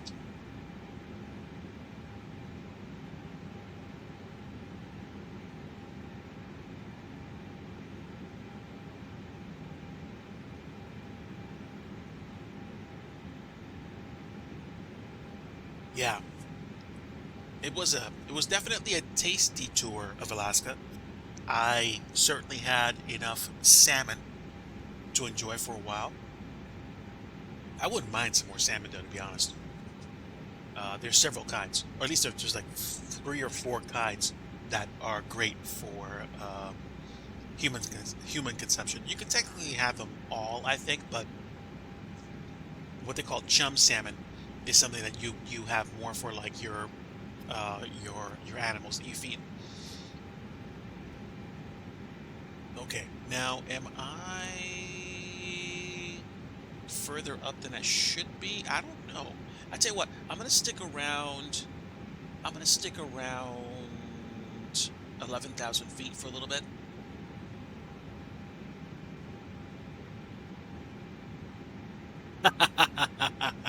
Oh man, can you imagine it?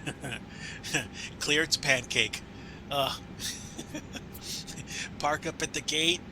Pilot goes right out to the grill and gets their breakfast. That would be fantastic. I'm telling you, like it's taken me a couple of years to really appreciate this. The the the way that people care for each other and cook food. There's certainly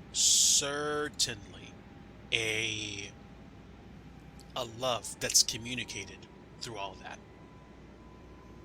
I don't know why I'm going so slow, to be honest.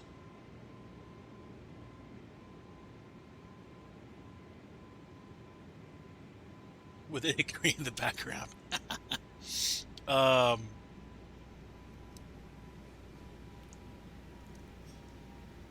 I mean, buttering the runway could have a totally different meaning.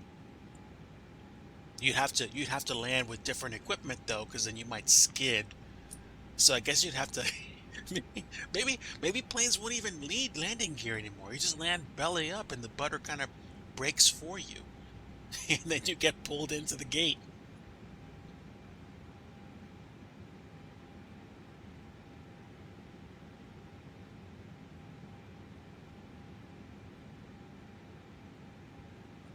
Good food, good music, good laughter. I think, that's a great foil for spending time amongst people and enjoying fellowship with them. The older that I get, the more that I appreciate the idea of just sweet fellowship with people, old friends, family that you've weathered storms of life with. Most definitely. No matter where you are in the world, family and fellowship around a dinner table seem to be universal.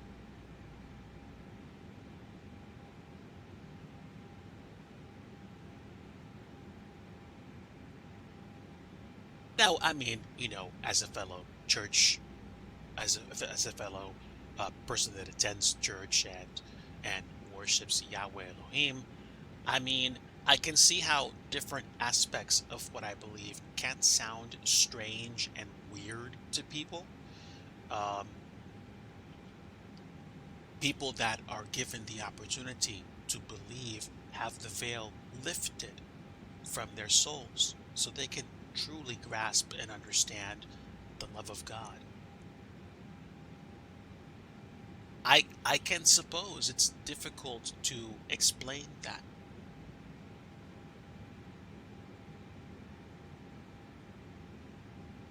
Ah, man, there is some music that will just move me to tears too, especially when it's just like my Heavenly Father speaking to me through some worship, people, food. Those are like pillars of life at times, genuine pillars.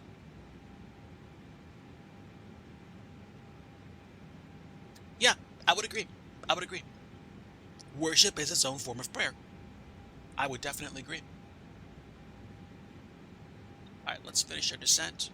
We've got, let's see, about 10 nautical miles at or above 7,000 feet. If we go down to about 1,400 feet per minute, we should be fine. There is the airport, so we're literally coming in above these hills. I might fly it in by hand from here. I don't know, though.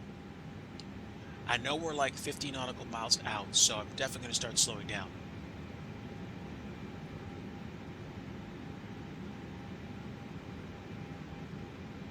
All right, here we go, chat. Let's get the landing lights up. And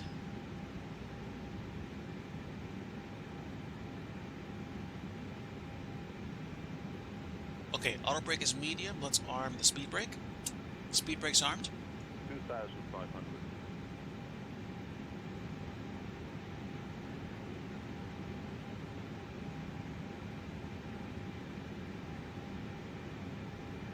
Let's see, we're about 9,000 feet, so about 2,000 feet per minute should get us set with our approach.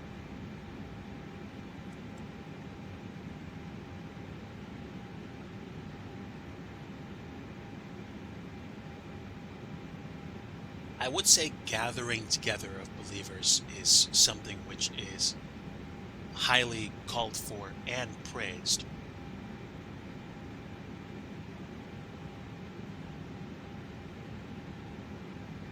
Here we go, chat. Okay, let's go ahead and do this, actually. Can we arm the approach from here? I don't know.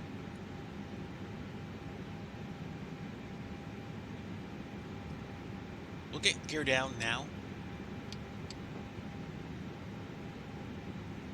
Alright, flight attendants prepare for arrival. I'll get my APU turned on now, and honestly, we'll just disable the autopilot.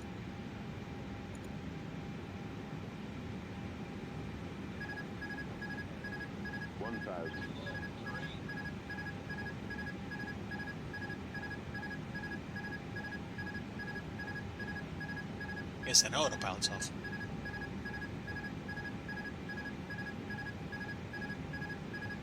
Alright.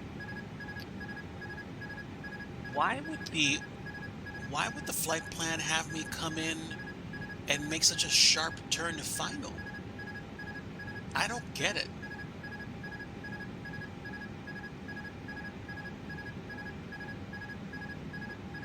That's interesting.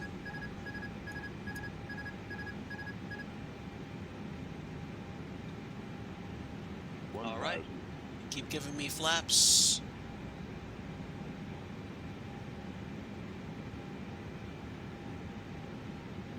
Yeah, take the auto throttle off.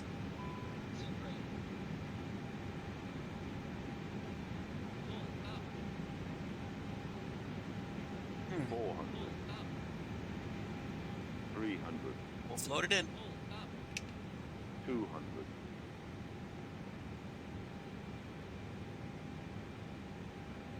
100. Ignore the AI traffic. 50, 40, 30, 20. Wow. 5. What's up with the frame rate? Good gravy. Woo. 20. Wow. I'm gonna have to go around Retard. if I don't land again. Oofty. Wow.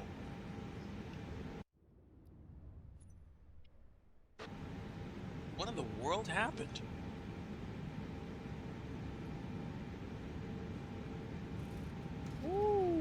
Wee.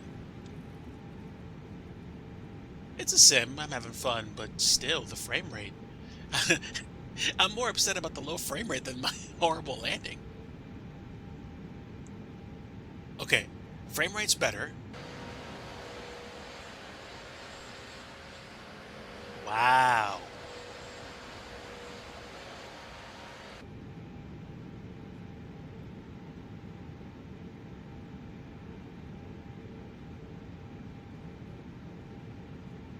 Let's see.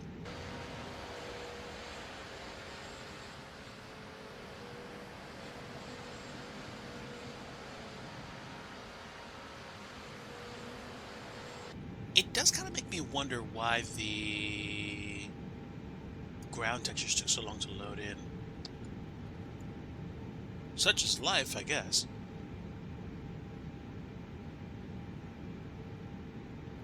Yeah, I don't know.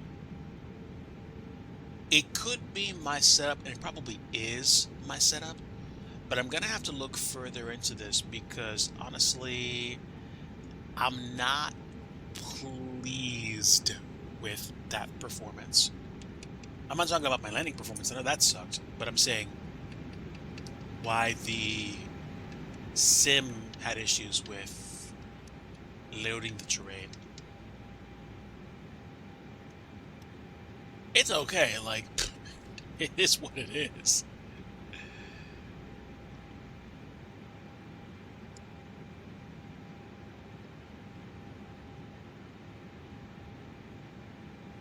Yeah, yeah, I think I'm gonna go ahead and agree with you at this point.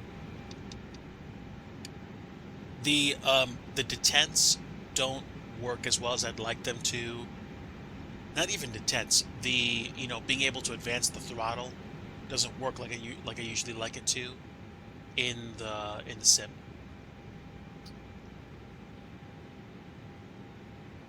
I mean, hey, like, I'll be the first person to admit I came in way too hot, way too fast.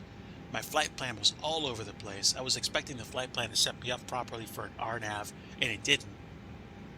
So, yeah, there's no question on my mind. Like, this got borked, but at the same time, it it's what you call it. Like, I don't quite see why this is so messy.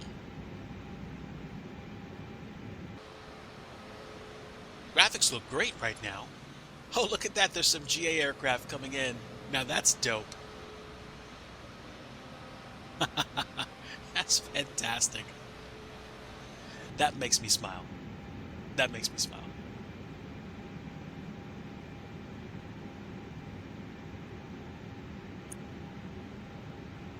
Well, I mean, I guess I'm one of those cases where frame rate tanks when you're coming into an airport. It used to not be the case. Like, I actually had, my settings configured much better in FS 2020, but I think it's also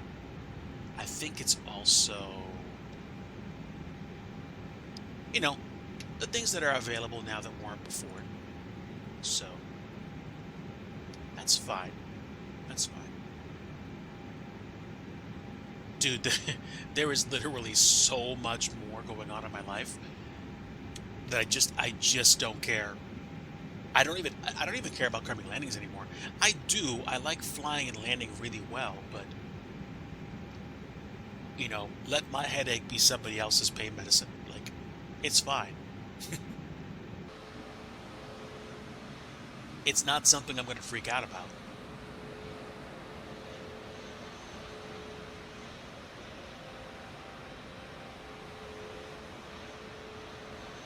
Okay, so I think we're good.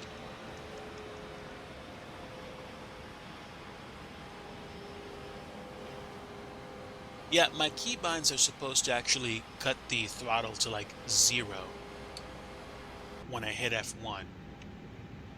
So I'm not sure why it didn't. A little weird, but I appreciate that, Matt. I'm good, trust me. It To be completely transparent, crummy landings and doing a horrible flight on stream actually used to bother me. It actually used to, no lie. But I mean, I think after a certain point, there's a place at which you kind of go, wait a minute, like, this is not worth that much aggravation on my part. I'm good. So I'm perfectly fine with that. We did get down on the ground. We bounced hard twice, but we're good. Did I request a GPU pack? I did not. Where's my ground services? GPU is available, and now I'm using it, which means I can turn the APU bleed off, probe heat, turn that off. I probably should have just gone straight forward in the first place because I turned the fuel pumps off, which means my APU wasn't going to run anyway. Yeah, I think I think there's either a memory management issue that I'm running into, or just the fact that we have, um, what is this? Multiple aircraft spawned in.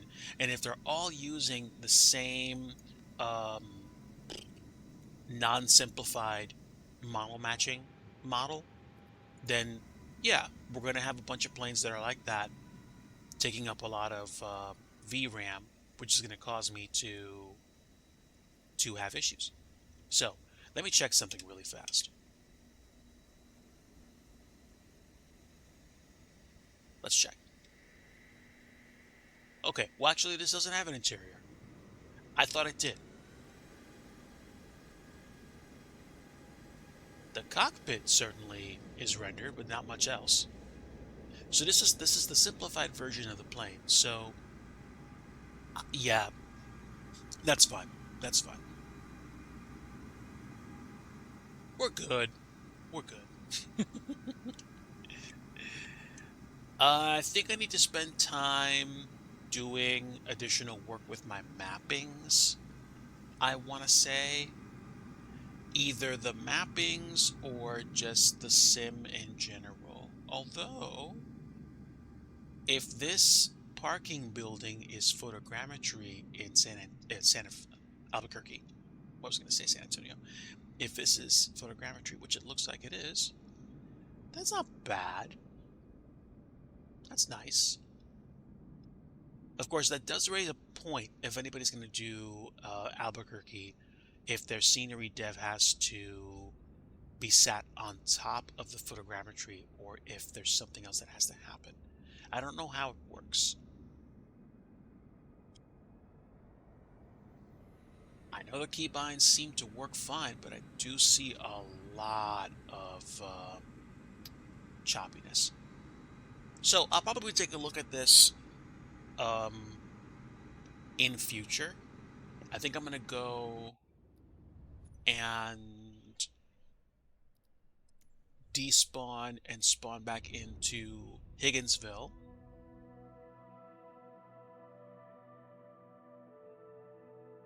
Oofty. Yep. Stinky be calling. Well, actually, my Discord's not on right now anyway, so. Um, Let me do this. First off, I think the sim's frozen. So, what can I do? I might leave the sim alone for a little bit and make myself a cup of coffee real fast. Because it's getting on 3:10, almost 3 quarter past 3 here. So I usually like having an afternoon cup of coffee to do stuff with. And usually I'm at my desk at work, coding or doing stuff. So I'm usually into my second cup of coffee way before this point.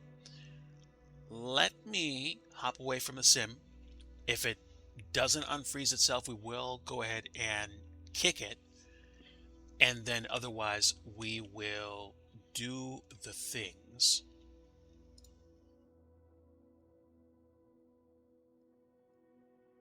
Let's see. Okay, standby chat. Give me like a couple of minutes. Let's see if this actually sticks. If it crashes, it crashes. I'm really not worried about it. Really. But let me grab some coffee, stretch my legs, and I'll BRB as fast as I can. Stand by.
All right, everybody, I am back. Thanks so much for sticking around. Or my view count is off and there's no one here. In which case, hello, internet. I just completed a flight from Amarillo to Albuquerque. Unfortunately, the frame rate absolutely tanked when we touched down. I mean, to say nothing of the fact that we were absolutely way out of bounds in terms of landing. But it is okay. Let's see. Give me a moment, friendo. Let's see if I can actually get signed into my Discord. Give me just a moment. It takes me a little bit to get signed in.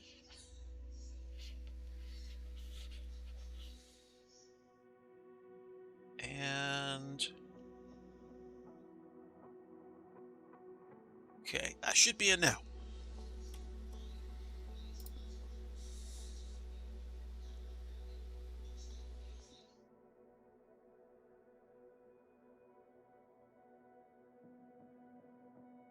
Alright, Sticky, I'm signed in.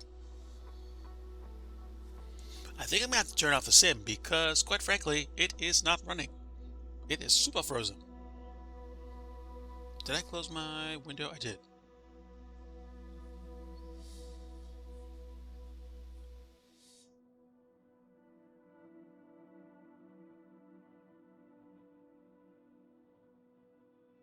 Well, I appreciate the generosity, friend. So let me do this. Let me go to my task manager because clearly this is not exiting on its own.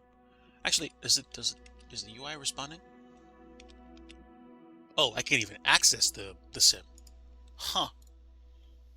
Stand by. Yep, that's gone. All right. I was going to load into Higginsville, but apparently it's messed up. Let me try one more time. We're going to restart the sim and go to Higginsville Industrial Municipal Airport, which is Kilo Hotel India Golf. It is in Missouri.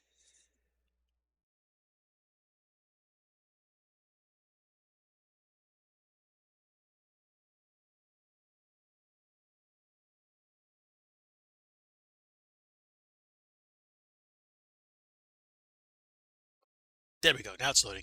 Yay!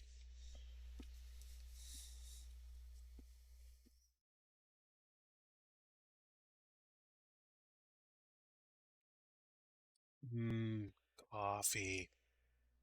Yarp.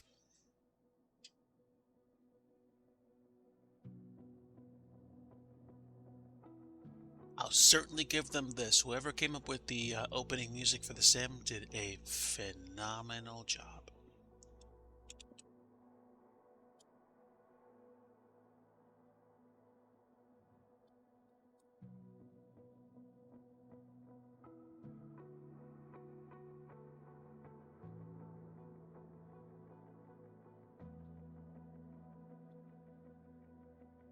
So once the packages are activated, we'll go ahead and grab a GA plan, head over to KHIG, and we will see what I've developed so far. I might also resize my windows and jump into Blender for a quick session.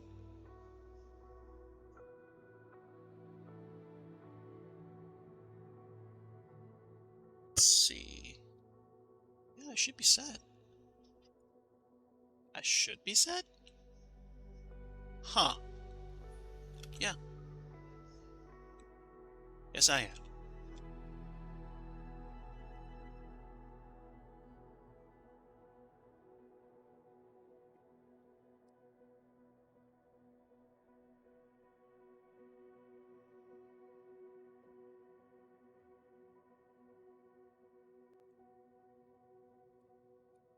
Then now we should be almost fully loaded.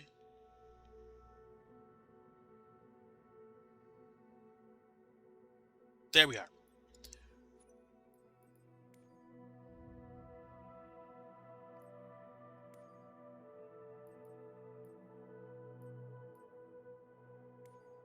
We'll just put the helicopter down.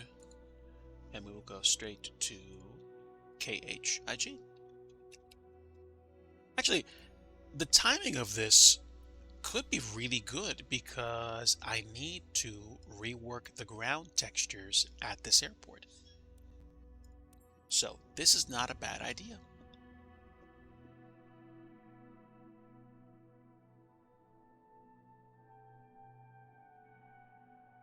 If I rework the runway, rework the ramp textures, all the text, that would probably be me doing the necessary work to get the airport back up to snuff. Also, probably maybe some fencing, because I do think there's some fencing around some of the buildings, or for some of the buildings. But yeah, replace the beacon with a more custom one.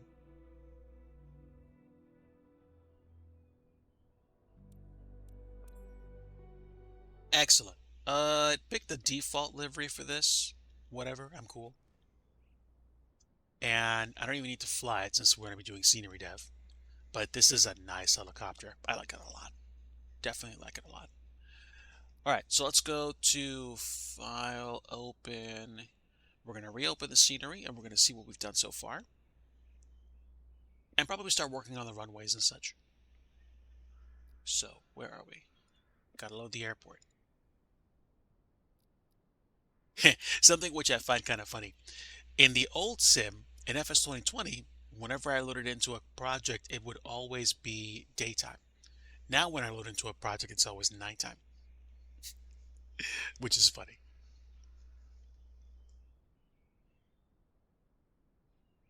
Oh, emergency situation. Scramble!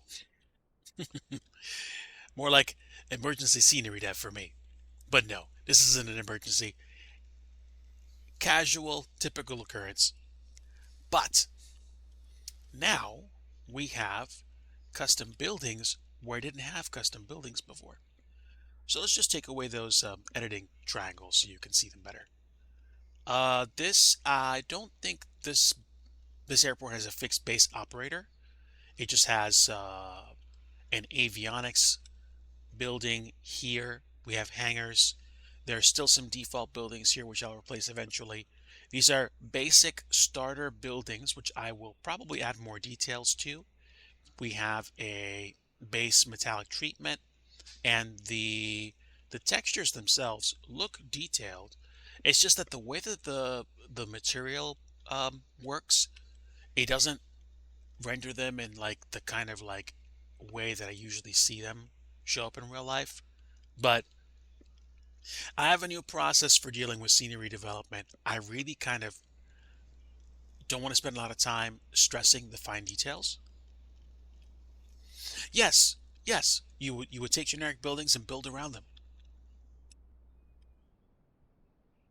So I'm gonna make like I'm gonna finish working on this hangar, and then we're gonna fix these hangar buildings up with some more custom ones with some details, and then we're going to work on the rest of the scenery. And to do that, the first thing I want to do is get back to doing work on the runway and such, because I had it at one point and I need to redo it. I think I restarted the project because I was having difficulty either with the textures or the buildings, and I thought I messed something up. So we'll go ahead. We'll fix this right up like a treat. So it's 16 and 3/4. We'll add the runway and we will get started. All right. All right, so I need to go ahead and open up airnav.com and go to Higginsville and get the measurements for the runway.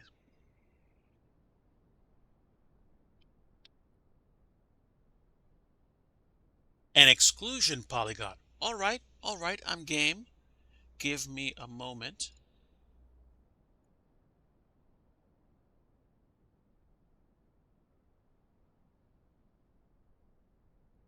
Actually, I've yet to add one here, so that's fine. There we go. We have a huge exclusion square. 30 meters away from the runway. So are we going to move the exclusion rectangle to the side of the runway, or how does that work? I'm assuming the exclusion rectangle should be smaller as well. This is still big enough to basically stretch out over most of the airport property.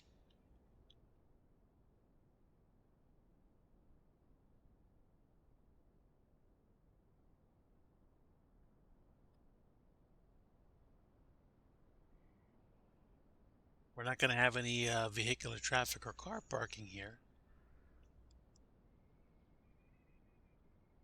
Exclusion, tax exempt polygon.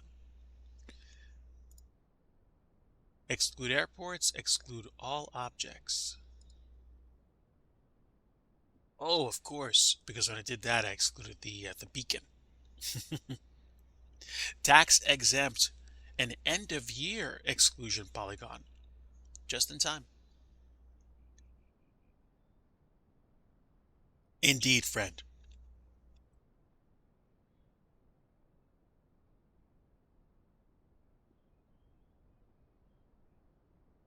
Now, I'm going to keep that there for now.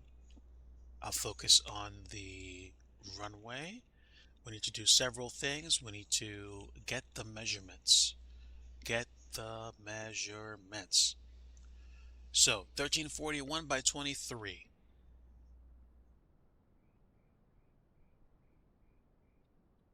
1341 by 23. Okay, now, does this let you pick a specific positioning? I wonder. Now, pattern altitude should be 1,500 feet. And runway heading 163 magnetic, 165 true. So let's go ahead and move this into place. I like how it's a little bit faster to move around in the SDK than it used to be before. I'm happy about that.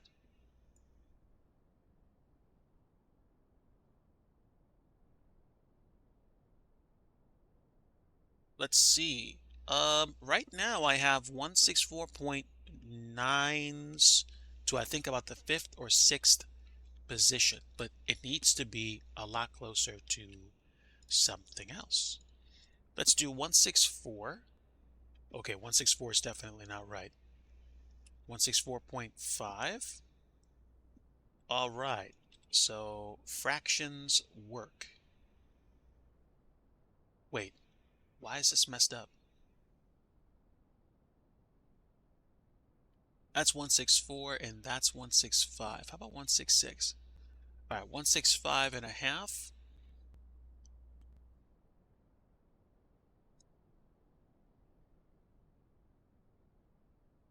And actually, this is pretty good.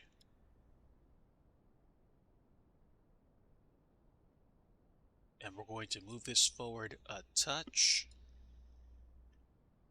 And now I think the runway's placed.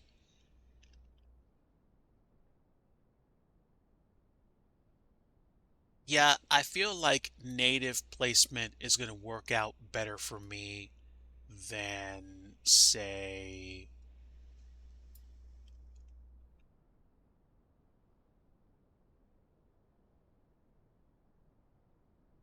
just porting this thing over from FS 2020. Because you can do that technically, there's nothing stopping you from doing that. But the problem is that there's just a little bit of offness to it. All right.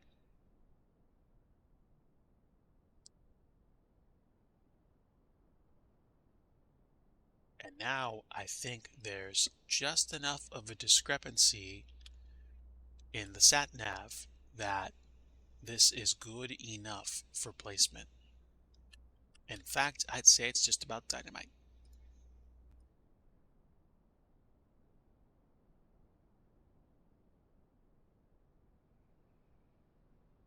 Yeah, just about perfect.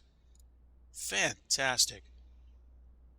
All right, so 1-6, and that's the number. Configuration is set.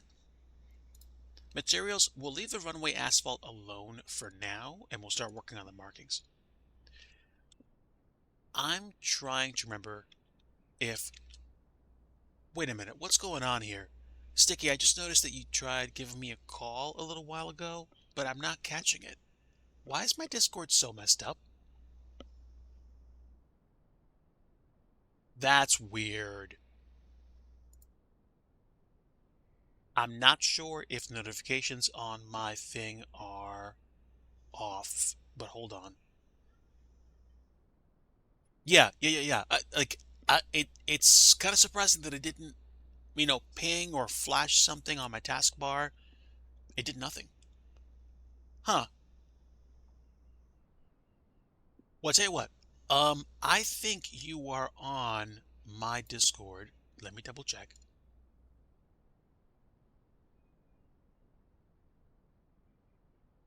At least I thought you were. Huh.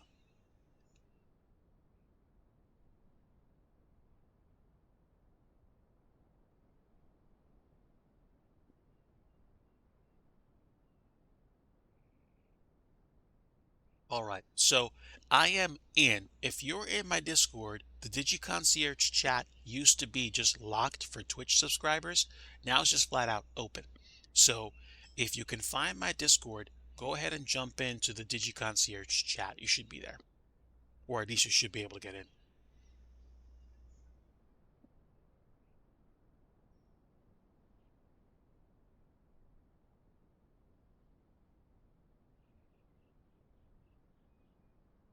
Trying to figure it out.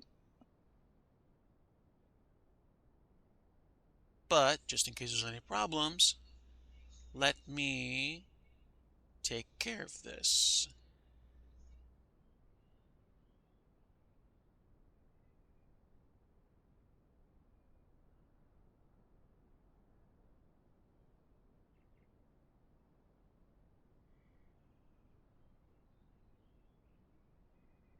There we go. Just in case you weren't, you got an invite in your chat. In my chat. But yeah. All right. I'll leave that open. Just come on in whenever.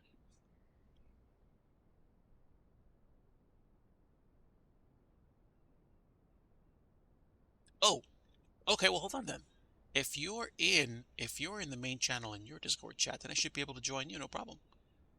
Hang on. Okay. I'm not hearing things from my computer. That's interesting. But stand by. Hello, hello, hello. Stand by. Hello.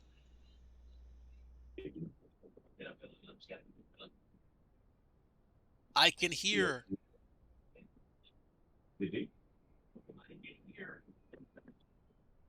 I hear a kind of echo. Ah, stand by.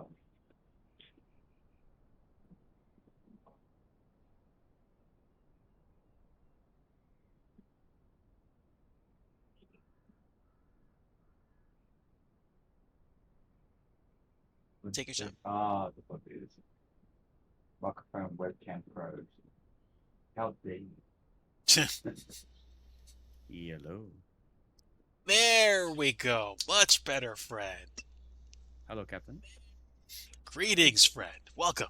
First on my side is this weird computer system. It's like a totally on, and it does all this weird brain stuff. I have no idea. Hello, Jack. Well, that's fine. Is what it is. Yeah, I'm sorry. Yeah, Captain, I'm always here for you. If you want to talk, just call me any hours or message me. If you want to chat, we'll chat. Simple fact. I appreciate that, friend. Thank you so much. Just let you know, like, if you want to talk about certain situations, and just let me know. That's wonderful. Yeah. Fortunately enough, Scenery Dev is I'm so happy to say that Scenery Dev is starting to become more and more a comfortable place for me again, like it did. Nice, isn't it good, eh? I know. This year, dude, this year socked me around in terms of IRL work, but I'm happy that the important stuff was like out of the way now. And yes, there's more stuff coming. This is how work works. Mhm. But right now, I'm okay where I am. Look, here's the number one priority, okay? First, you pause, go to the missus, give her a kiss, come back, drink some water, and do some developing. That's what you do. You know what? That sounds like an excellent plan. Trust me on that one. Just randomly do it. You know why? Because she'll think you're a weird. But when you randomly do stuff, that's good. That's a good thing. Well, I tell you what, the both of us are weird, so I don't think she'll mind. Yeah. Stand by one. Yeah, I'll do it too. And she goes, "What are you doing?" We And do. that's what my partner tells me. What are you doing? Oh, We. or she gives me the look. Trust me, it benefits later on. Trust me. Okay, well, let me go do that right now Yeah. then. Stand by one. Cool, cool. Roger, Roger.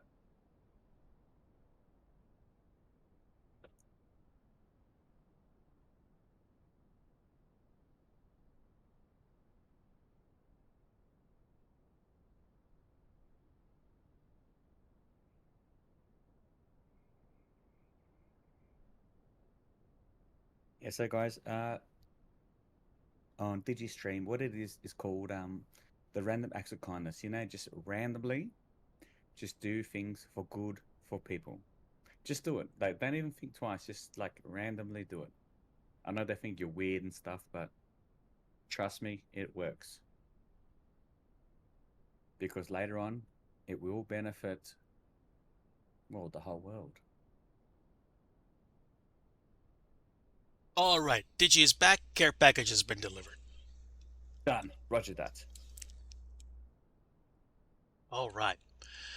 Okay, So, so to yes, you and to into everyone developing. in chat on stream, we are in Higginsville Municipal Industrial Airport. I am rebuilding the runway that I had before because I had Mm-hmm. it a little while ago, and for some reason I know exactly why. Because I was getting started with exporting objects through Blender into the sim, and it looked weird because I was not paying attention. In Blender, when Yeah. you work with materials, Mm-hmm. the material mode, like when you go to you pick like FS 2024 stuff because there's a plugin I have, and you pick standard and you pick your material and you add your channels for things like Yeah. occlusion, metallics. Mm-hmm.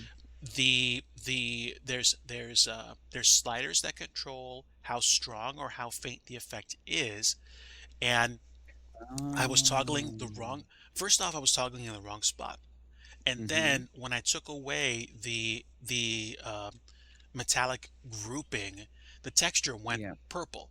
And I'm like, oh no, I broke my object. I was like, wait, I can't get this to No. work. Yeah, you can. Yeah. So Because you know what it is? We think that we broke it, but it wasn't. It's because we have like 1,000 things running in our mind when you're creating. You know what I mean? I agree. I agree. And then suddenly thinks, what the hell? Why is it that color? Remember the time when I was building the trees? I just put some trees there, right? And said, why is it so black? Ah, the shade.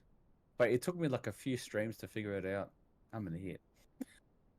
Remember how you make a polygon and then you Yes. actually make that polygon into like a shade for some reason, and then you forget about it a couple of streams later. Then you go back to it going, I think I broke something. Did I?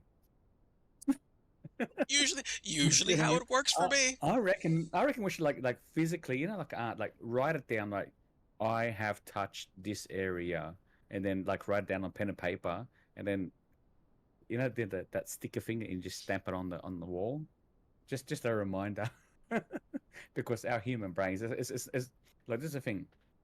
Us humans, we are intelligent, but we just forget a lot. That's all. Trust me, even Reach. Stephen Hawking's done it too. Yep. He would have his iPad and his Palm Pilot and all that. And that's how it works. It's structure. I think it's structure, which I fail spectacularly in it. By the way, it has to be written down, something that like can physically see us. And the reason why I bring this up is because something about the Japanese, they've done something right. When they do something or they change something, they actually look and they talk about it and point to it so they don't forget about it. You know what I mean? Like it's actually a physical action. Really? Have you heard about that one? Yeah, they actually like say a mechanic, a Japanese mechanic in Japan. Okay. So whenever they change a little part of an engine, they actually point. That's actually their work ethics. They point and they say something Okay. because psychologically in their brain they say there's something that needs to be changed, and you actually physically point at it and actually locks into your brain. It does work. It's amazing. Unfortunately, our Western world can't figure that one out. But it actually No, does work. It's amazing. It's the most simplest thing. I will tell you Mm. why in a hot second. The Yeah. problem that I've encountered over the past few years is that Yeah. I have, whether by choice or by, necessity, Hmm. prioritized speed over growing knowledge. And Yes. it comes kind of in two parts. One is I usually do dumb stuff like that when I'm in a hurry. When you're rushing or when you are handling life in a way outside your normal system, you With you caffeine in your system, right? many times, In a sense. in a Yeah. sense, Yeah. you will either forget things or you will deprioritize, or worse, you'll do Yeah. things and your brain will be on autopilot because all you're focused on is getting past the point of completion. Correct. Correct. You are correct. That's what it does. It goes to autopilot mode, and then no matter what you do later on, it just deletes itself like a defrag. And the next day you come Yes, back and going, what did I do again? Oh, it does it. Yeah. You are correct. pretty much, pretty much. So, Yeah. like, okay, many of us are the literal masters of our domain when it comes to systems and ways of getting things done that seem even borderline ridiculous. But Yeah. when you True. get out of um, position, when you have to go somewhere really Hmm. fast, when you have Yeah. to do something else somewhere, and you're like, like you're in an unfamiliar place, or you are simply um, That trying is to get correct. 20 things done. Expect the unexpected. And we have to remember that too. It, it this is why one system, why females are spectacularly overwhelming men because we only think of one thing, like one step at a time. Women are naturally known to multitask like randomly, and then they had to balance that out stuff. We should learn from them, I think. Man. Just saying. This is my opinion, so which I get you. of my experience and what I've seen. Go wow. Okay, here's an example.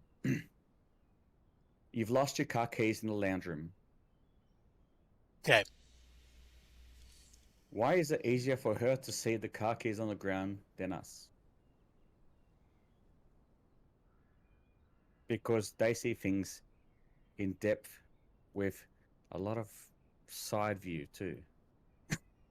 For us, like we're totally in a rush in our time. We've got our time in our brain, and we just go. You know what I mean? Like it's like we are just a tractor. That's what I, over my experience, which I've known. Well, me, you know, and I believe that we should learn from each other. And this is when that title comes in, right? Life will always be learning. You finish primary school, you finish high school, People think that they finish education. No, no, no, no, no. You finish education when you're dead or when your physical body drops. We'll always be learning. And never think that you finish university or education thinking that you have educated yourself. You have always you're always there learning. Keep your brain as a sponge and always learning from others in a positive sense. Well, that's my opinion, that's all. What do you reckon? I think that's a wonderful thing.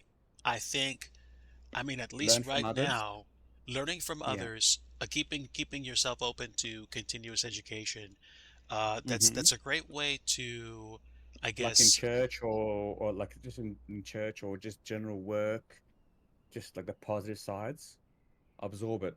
You know, like if something's positive, absorb it, eh? What do you I reckon, did you? know I tend to not not tend to, but just in general, my comfortable Mm-hmm. spots. There are certain things that I like to learn about. There's certain things Yeah. that I don't like to spend time learning about. But the experience of being around people, getting to hear their Oh. stories, it's a Mm-hmm. good thing. It's a good thing.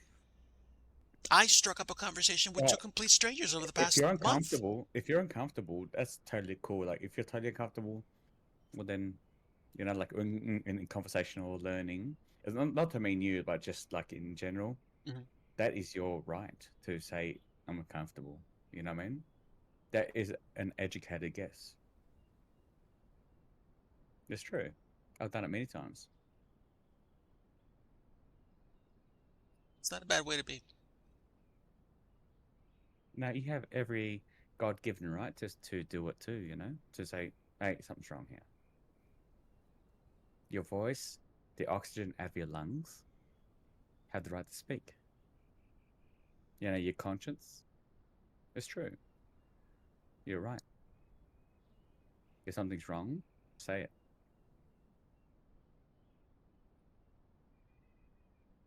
It's a You good know what I mean, things did to you? keep in mind. I think so. Yeah. I think so. To me, I feel that relationships, same as my relationships, like I question a lot of times. Um, I have my opinions. She has her opinions, but we have to somehow balance it. You know what I mean?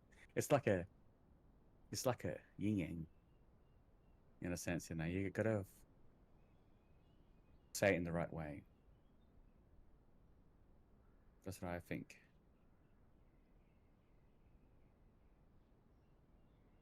Because what does it say in the Bible about showing respect to others, and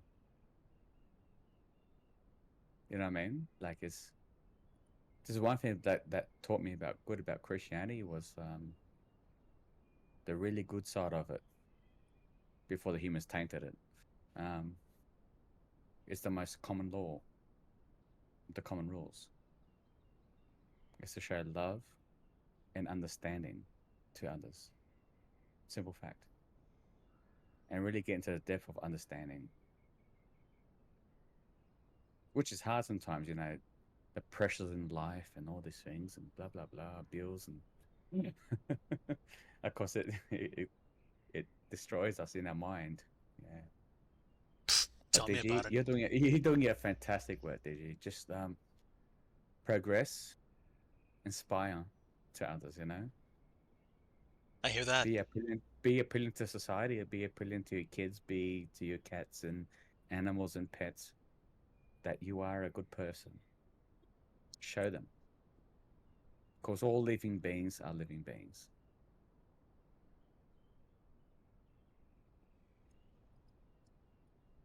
I am good You through have a Christ, heart. my friend.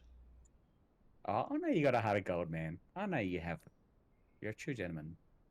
And Thank by you. the way, how you speak through chat, it's good. Not only just your beautiful accent, but just your energy is good. Just keep doing it. Keep doing it. Keep doing it. Don't stop. I certainly appreciate that. Yeah. You have good energy, my friend. You have the life to excel anything, to do anything in the world. You know what I mean? That's always, I mean, like connecting with people is something that Hmm. is has, if not remained central to my life, I know that Yeah. when I spend time getting to know people, sometimes, man, like the relationships that spawn from that are fantastic, and sometimes it's Mm. just like, where's the door? And It's a full dragon fight, isn't it? It's like you a wow, like a fruit salad becomes. you do not know what's going to happen. You So don't. so Yeah. like, I mean, I unfortunately had it happen, some years back. So Um, show yourself that you can do kind of at least the best of your abilities or whatever you can. You know what I mean? You're just the hit. Like that's it. hey, someone in chat. Hey, Air Amarak. It has Amaret. been, yes, it's been a while. Hello, Amaret. I hope that you are well. I noticed your message a little while ago, so you might already be in bed. But thanks so much for stopping by today. Really appreciate having you in chat. And I don't know if you had a Good morning, chance Amaret. to check out the new sim. I've been sussing it out, but we Ah, we so have I. we take Like our through lumps. others. We take our lumps and we keep going. I will say Mm, this much: it is a general aviation pilot's delight in here. it Faux is. show, faux show. In the words of my people. In the words of my people, let air be air. Let's fly. Let's fly. Very Let nice. bygones be bygones. Let's split the atoms and let's go. Let's split the atoms. Superb, superb. Bloody carbon Ah, atoms. We let's can like see. okay. People have had many negativity thoughts on Flight Sim 2012, which I have myself. Like I am a human being. But then when a person sees the bigger picture, that you see the whole system, definitely it has been a progress that has been forced into maybe business and kind of did an eggshell. But I think that the in the back scenes that that's developing all these things, it's working as a system. Give it time, and it will all work reasonable. It will work I'll give you because that for. this is new technology. I think this is what I reckon it is. There's something that I don't even know about. You know, if they can stream it like in the future, that'd be perfect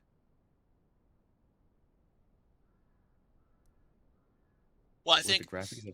in Yep. general, I think, I mean, if we are talking about streaming as a future platform, and this is something that's in its infancy now, I mean, Mm-hmm. if the biggest problem that we have with this is that the medium is strained because people have difficulty with bandwidth, if that's a problem that That's gets what it is. solved, That's what it is. It's what they didn't portray. Like they thought as New York is New York, Los Angeles is Los Angeles, like the main cities. mm, Everyone's got internet, but it's not. That's not how it works. Internet now, it's all spread out through the farm area and everywhere else in the whole world, and they have to totally. It's hard, man. Basically, try to balance that out into a system that actually works if they can. At the moment, it's still like a new thing that's happening. To me, it's what I think. And half the world can't get into it. You know what I mean? Like for me, like I live in Sydney, and I have bad internet at times. So I can't upload or download. So I end up getting the 5G tower thing right next to my computer just to like stream and stuff. It's I don't know. My negativity is bad, but I learned to somehow figure it out and just do as it works. So in other words, I've rejected Flight Sim 2024 just for now, but give it time. It's going to work well. It will. It has to. It's a big development that's happening. It has to be. Well, I mean, I think there are two Mm. really big reasons for that. Number one, it's still the incumbent king of visuals in terms of flying airplanes in a virtual environment. And number two, Yeah. it's still being supported by companies like Asobo and Microsoft. Particularly Microsoft. The infrastructure there is already there. You don't have to worry about scaling. We're talking about Microsoft. Like the only other company that could give it such big scale will be like Amazon. So like Oh, they. literally Yeah. we've got the space for it. I guess it's just a question of them We have getting to the kinks have out. but then you have to calculate the people who can actually afford the terabytes or afford the like say if a common person, say one family with one income, could they afford Flight Sim 2024? Maybe not. With all subscriptions and all the other features, Yeah. especially a high internet, that would be a little bit difficult. But for a person who's like, you know, married, no couple, it'll be a little bit easier. Um, you know what I mean? You know what I'm getting at? Well, I mean, budgeting something like this. Mm, I'll be the first person to tell you that I sometimes don't see the forest for the trees, and I'm like, I have this either skewed or misinformed idea about what what I can afford versus what other people can afford. And it's just like mm, I just see things in my local lingo in terms of like, budgeting and stuff like that. I forget people live in yeah, different parts of the world and their priorities or their budget set is significantly smaller or bigger than mine. yeah, same. To me, like, I was born, and this is my hobby now. I've become casual streamer. Mm. No children myself. Just struggling for bills sometimes. It's not struggling. It is struggling. It's just money disappears somehow. I don't know where, like magic. uh, I hear it that. is what it is. Yeah, sometimes you get in 2,000, 3,000 per month. Suddenly, hey, where'd it go, man? What do I have a negative number in my account? uh, there's a phrase that I use sometimes. You have too much month at the end of your money. Oh yes, this is why I believe in the weekly process because you can budget it better. Like like just divide it in four, which by the banks and apps can do that anyway, and you can actually save more money because you know what the money is there in 7 days. In 1 month, oh my goodness, like this massive lump sum comes in. Ooh, wow, $20,000. Oh, like examples. You think you're rich, and then suddenly 2 weeks later, hey, what's going on, man? It's not good. Yeah. The money comes, the money goes, and only the names are changed to protect the innocent. Exactly. Yeah. Um. So it is quite expensive, like a thing. I understand where Asobo tried to go through playing Xbox and stuff, trying to maybe perhaps save money just by doing little things like that. But yeah, I don't know. That's right. Onwards and upwards, they say. Absolutely. Um, Yeah. as It long took us as long as they about don't. 4 years. Like, if it wasn't for flights in 2020, I would have met DG Driver, developer. I would have met a lot of these guys. You know what I mean? Fantastic. So, from one Asobo's negativity, definitely on the map. putting onto positivity, huh? Asobo's definitely on the map. I think they took Mm, their first boxing blow to the chin, and now they know they have to keep their guard up, and they have to do what's necessary. Like, you have unless they're to, gonna be a yeah. That's fly what I by think night and it get is. out of Like, here. it's a new product that now what that it's still new. But what they haven't seen is what's the reality of things, like what can people afford of the internet provider and stuff like that, you know? Like, it's really, because with the specs that I saw, that's crazy. You need like a $7,000 US computer to kind of run the system now.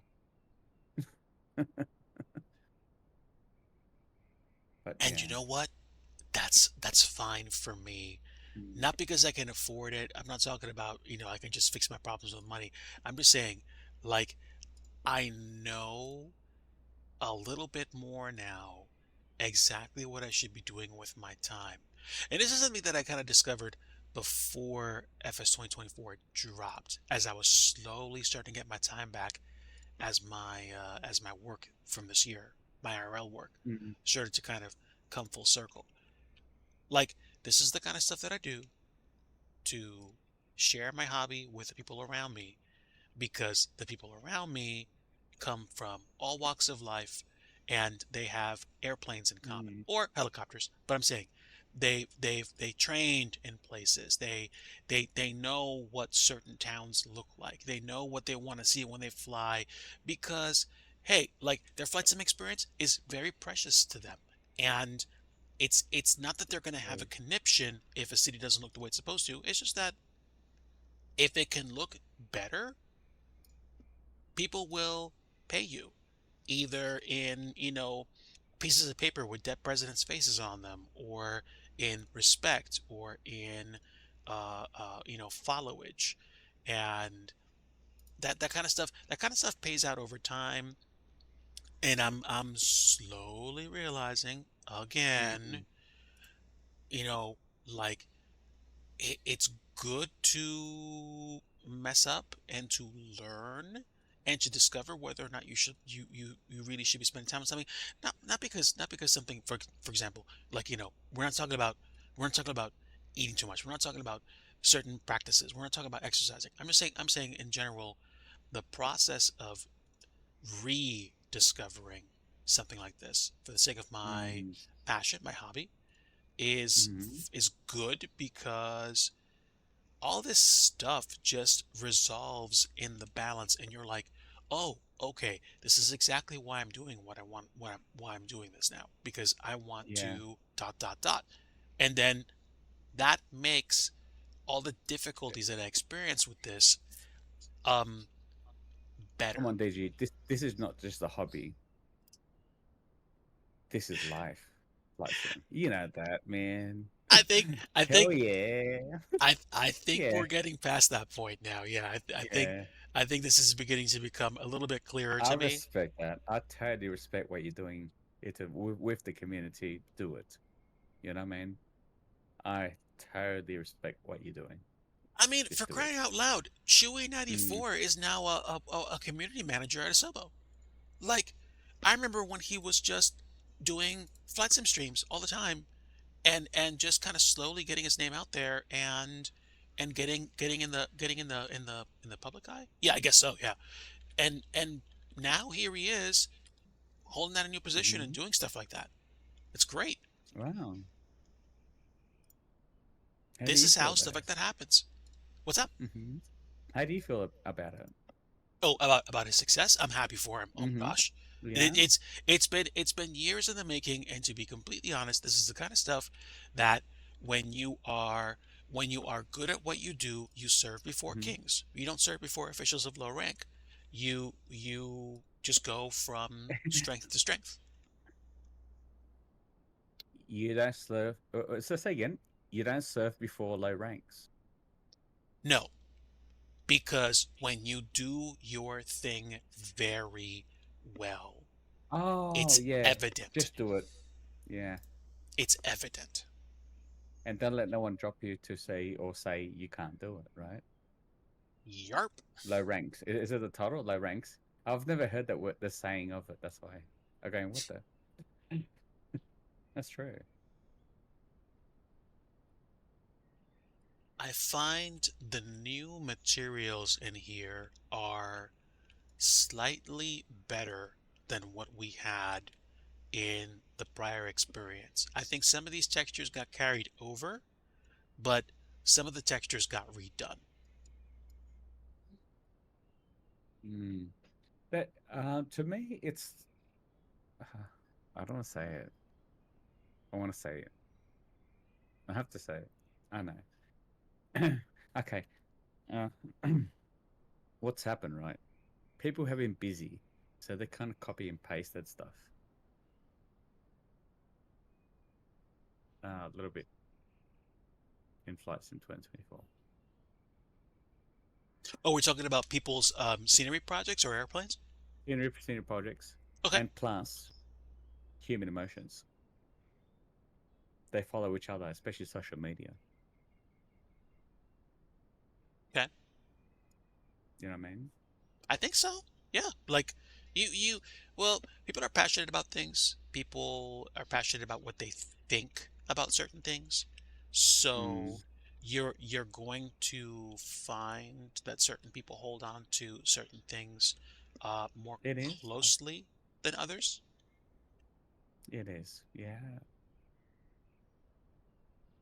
you're right. Hmm. So you kind of have to give people the benefit of just Adapt. sometimes all you need is just a moment to really kind of catch your breath and be yourself. Okay. And then you're fine. And you can you can hop right back on the horse and keep riding. But Roger that. but I think sometimes people don't want to let certain things go, and that's when you go like, oh, uh, this is getting awkward. So you have to figure out what it is that you're gonna do in that situation, and Oh, sometimes you're right. space is a requirement. Hmm. True. This texture's a little bit off. Let's try 5. On your There you side? go. Yes, I'm looking at materials. This was a little too shiny. Oh no, wait, hold on. No, no, that's a little too weird. Although that pattern actually looks pretty interesting. I want to see what the texture looks like. Let me take that out. It looks like generic asphalt, and I think it's you don't have. I don't see an option for. Oh no, wait, there it is. I thought the ground merging option was removed. It's still there, but it's different. Uh, just try Are you something. streaming? At the moment, yes. Oh. Okay. Stand by. And let's take a look at Dark Cracked. What the? Let's see. When you get really close and personal, it looks like that. Okay, there we go. It's height based. Not sure I like that, so I'll stick with generic 3 for now. Generic 3 is a little bit blurry. The only thing that I don't like about generic 3 is that it kind of looks like it's got Too dark? it. No, it's not the darkness. It's the material. It looks like it's still not aligned. Let's try 5. Let's try 5 again. Um, with that sort of texture, I noticed that you have to put another polygon underneath it and just kind of go through it. Just a bit. Like you have to actually trace around it and just make it like an off by 0.8 or something.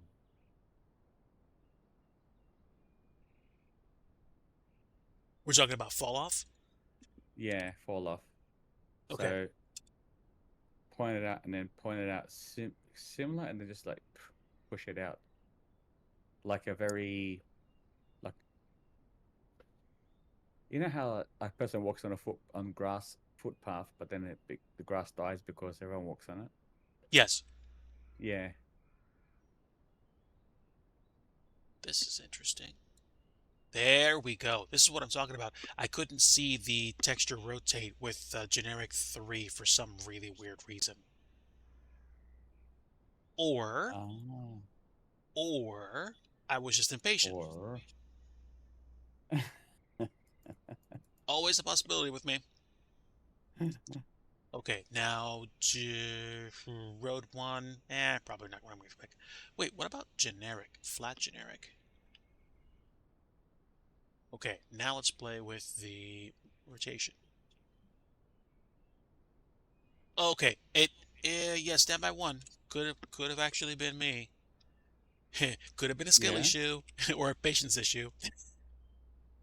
accidents don't just happen; they are a chain of critical events. You know, the crashes. But sometimes accidents are for a reason. When you make a mistake, you think you make a mistake, but then, hey, sounds pretty good. Okay, that's not that bad. We'll keep it the way it is. I'm gonna have to play with the material textures, but that's fine. I think we can color this as well. If we can, I'm going to change the color. Oh, interesting. Different treatment. You see how it looks flat? Trace exactly around the corner, and then just put it off dirt, just slightly. Maybe just like add some random grass to it too, like a little polygon, and let it fluff out in some corners. Like you see where the red dots are? Yes. So that can be a good reference point to like just like every fourth one or every 1, 7, 9. They just pick one and put some random something that pops out, so it doesn't look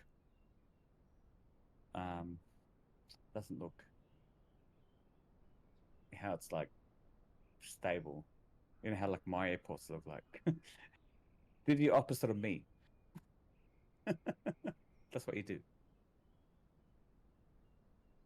I think I understand. You know what I mean? Like it's yeah. I think I'll do that. I think I'll do that on a Or the second apron pass. and yeah. But actually, I like generic too. I wasn't expecting. No, wait, this isn't generic too. This is generic. I think I'm going to use that. What? This might be gravel. So I'm going to find some gravel or some ground. See? And I'm, Trace around it. You see the gravel? Okay, put the gravel on the outside of this place. And then put the broken concrete on the inner and blend it through. all right, let's give it a shot. All right, so let's start. You see how Let's you see the see. dark lines? So try. It takes time. Just trace around or whatever it is. Let's do top down just so I get it right. Just out of curiosity. Yeah, let's go. Let's figure it out. All right, good enough. Ah, you're in a helicopter. Yes, H-125. It's a thing of beauty. It's a thing of beauty. A thing of beauty is a Okay. joy forever. Yeah, it is. All right, so now we have an apron texture. Let's do a rough cut. I don't even care about like whether or not this Remember how looks you good. you press. So what you do, and then accidentally, purposely, just like go off and up and down, so it looks like it's like yeah. See what I mean? Like by angles, just do like weird ones, like so. But when it blends in, it looks like it's actually really blended. Do it by accident. Yeah. Whoops. Whoops! That's it. That's not nice. When you make it perfect, something's wrong. Yes, yes. Because your brain goes, no, no, that's too No, that's not perfect. good. That's too perfect. Come on, That's man. too perfect. No concreter works that way. Let's see. So we're looking at gravel. Pop the gravel on. All right, so a lot of gravel rocks. Let's go ahead and make them smaller. Yeah. That would probably be just about. Ooh, look at that. Okay, Maybe just a now bit we're getting more. A down bit to it. more. I reckon 8. To me, is an 8 thing. Okay. That's big rocks. Yeah. That's pretty good. There we go. And then you kind of blend it with dirt. Like you can actually trace around it, and then dirt, and then spread it out the dirt.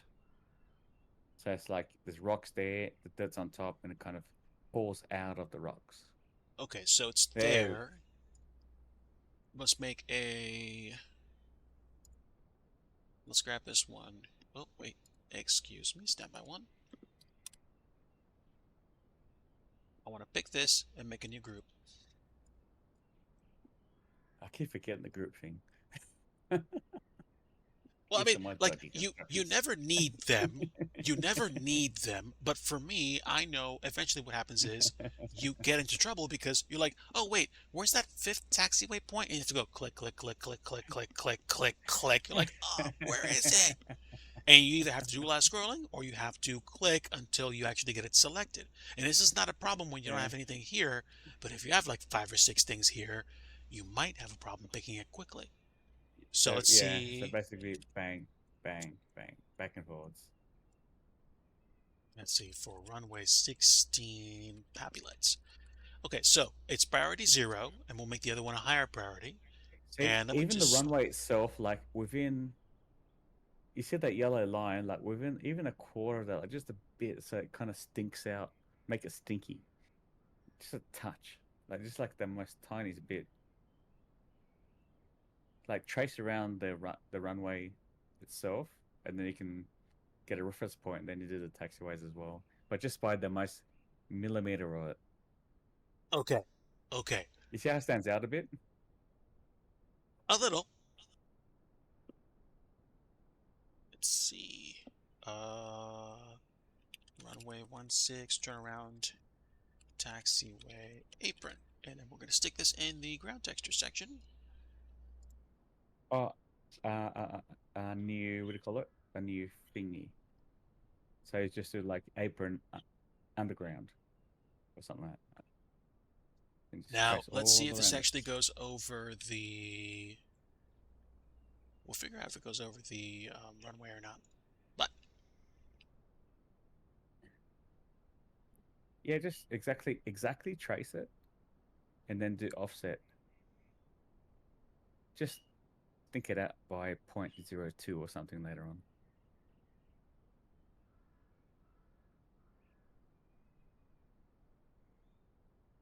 And you can play around with it and just like, it's your call, just like this go, oh wow, just let your artistic mind do what it does. Slightly offset it, yeah. Never make it straight lines. Art is never straight.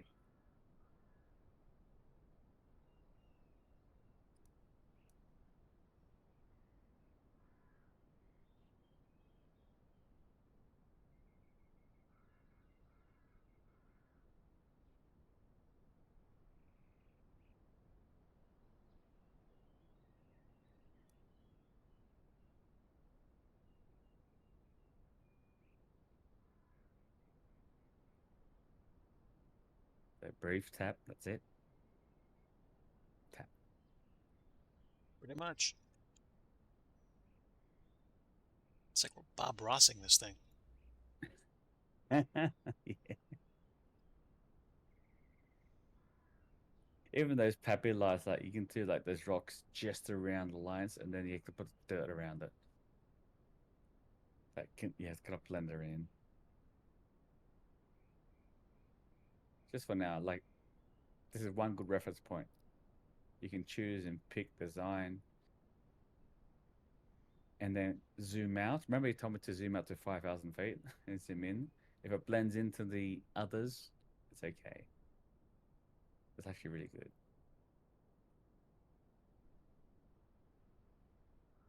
Like for my issue was I pushed it out too far. That's what the problem was. So it actually looked like a bulldog's balls, you know, like it's.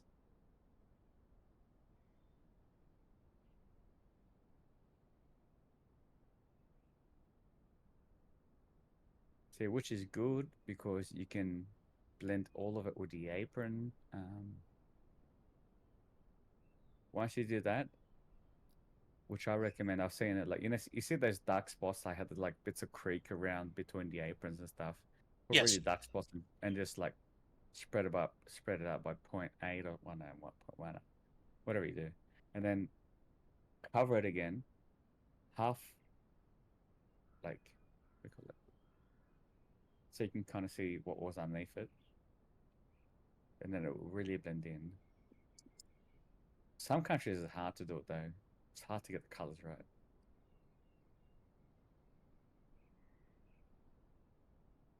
All right. Now let's play around some ground soil. And that does happen to be under the runway, which is good.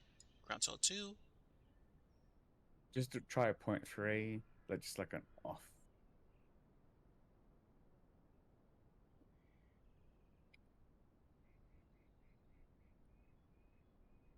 0.0 something.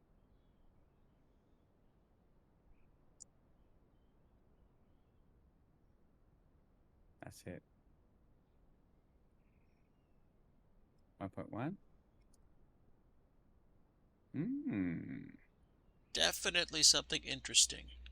Only So, problem man, is that it actually merges over here. So what we have to do is, I think, prioritize or bring up the taxiway texture higher. There we go. That puts it on top of the dirt. And then we have the stuff on the side of the runway, which looks now a little bit more distinctive because it's definitely different than the sat nav. and then increase the airport runway elevation by like 0.02 something. Just a slight lift. The actual airport. Interesting. No, not the maybe this is a slight little, so it kind of stands out just like just a slight. You know what I mean? Like say you're landing and taking off. Pretend you're a pilot landing and you see it, and there's little like low spots and high spots. Are I'm you not sure talking which about part. the... Yeah. Let's see. Oh, this is 2024. I'm not sure about this one. Well, I can't say adding a little extra border on the runway really makes it stand Mhm. out in a good way. Just So slightly, yeah. Because you see from the distance, right? It's a farmland. There is tractors around. So I'm guessing that you have to put those little grooves there. You see the lights on the runway. Pop them up a the bit. wait, let's see. Wait, that's interesting. The pappies. Why? What is that? Oh, that's the. What the? Oh, you have to change the distance, isn't it, of something? What the? That should be on the runway, unless they change something.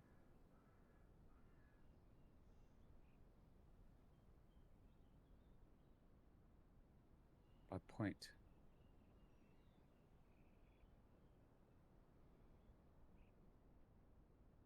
Now, let me take a look. We have runway end identifier lights, but we have a touchdown That's it. point. Work with it. Work with it. Let's just pretend that the people that done that runway was obsolete. Maybe like a B and I or something. But and yet they still put the concrete around it. Work around it. I No, guess I that's mean what by they accident. do. By accident.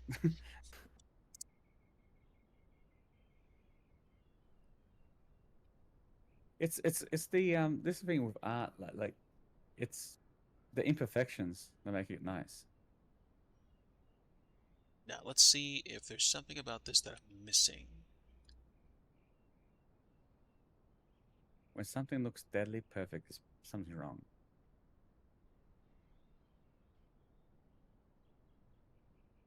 Let me check. What are those lights supposed to do? Aren't they the touchdown markings? I'm not sure. But in flights in 2020, that shouldn't have worked. Like it should not be out there. They are lights. I'm just trying to figure out what their purpose is. Yeah.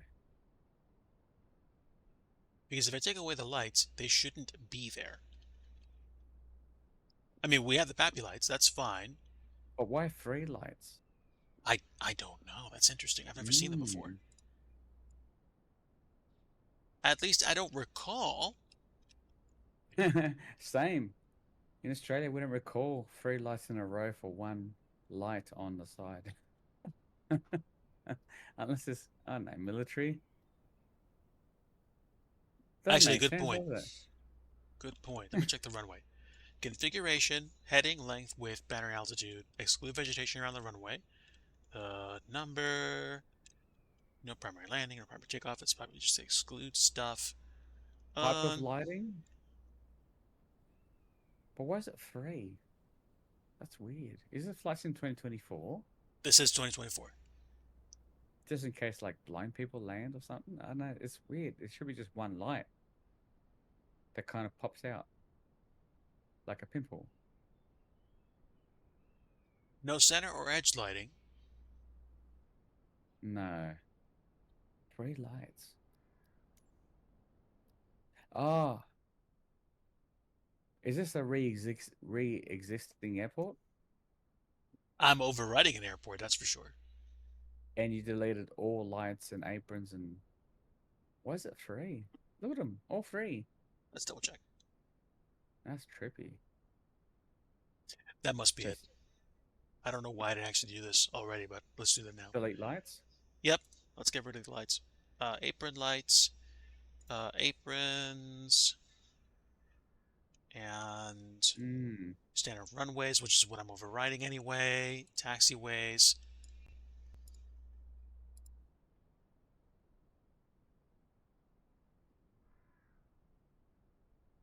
Still there.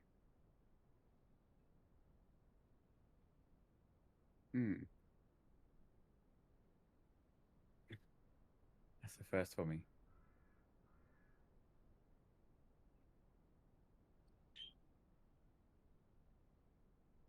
All right, stand by. I'm getting a glass of water. Yep.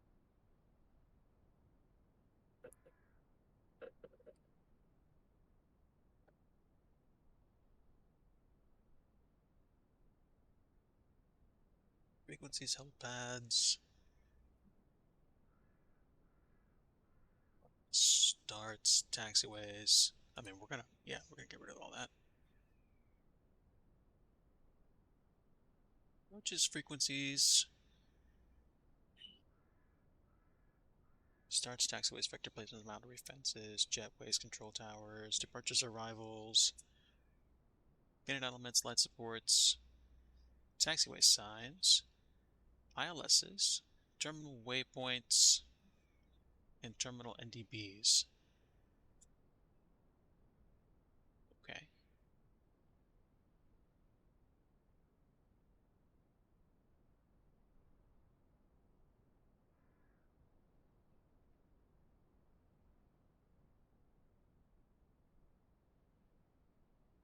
Dirt, grooving, patch, seal joint.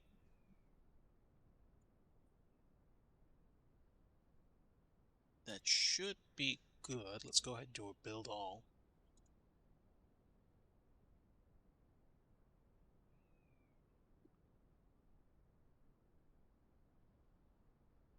Wait a second. I think I know what it is. It's only there for no.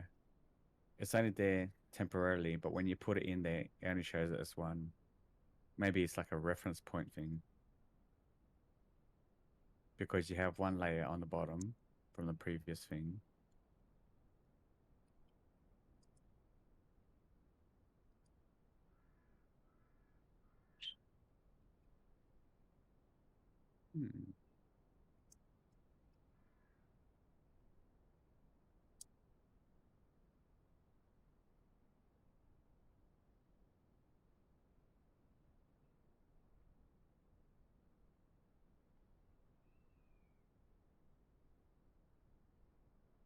Alright, well, that's good enough for that, I guess.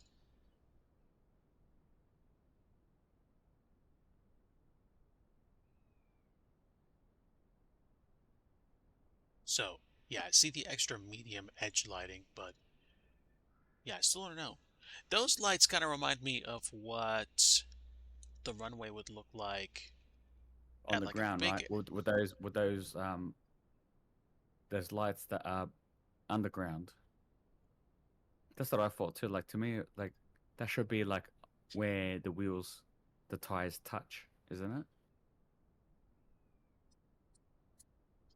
What I don't understand is why they're there. When we took away, let's see, we took away the approach lights, and there are no center or edge lights.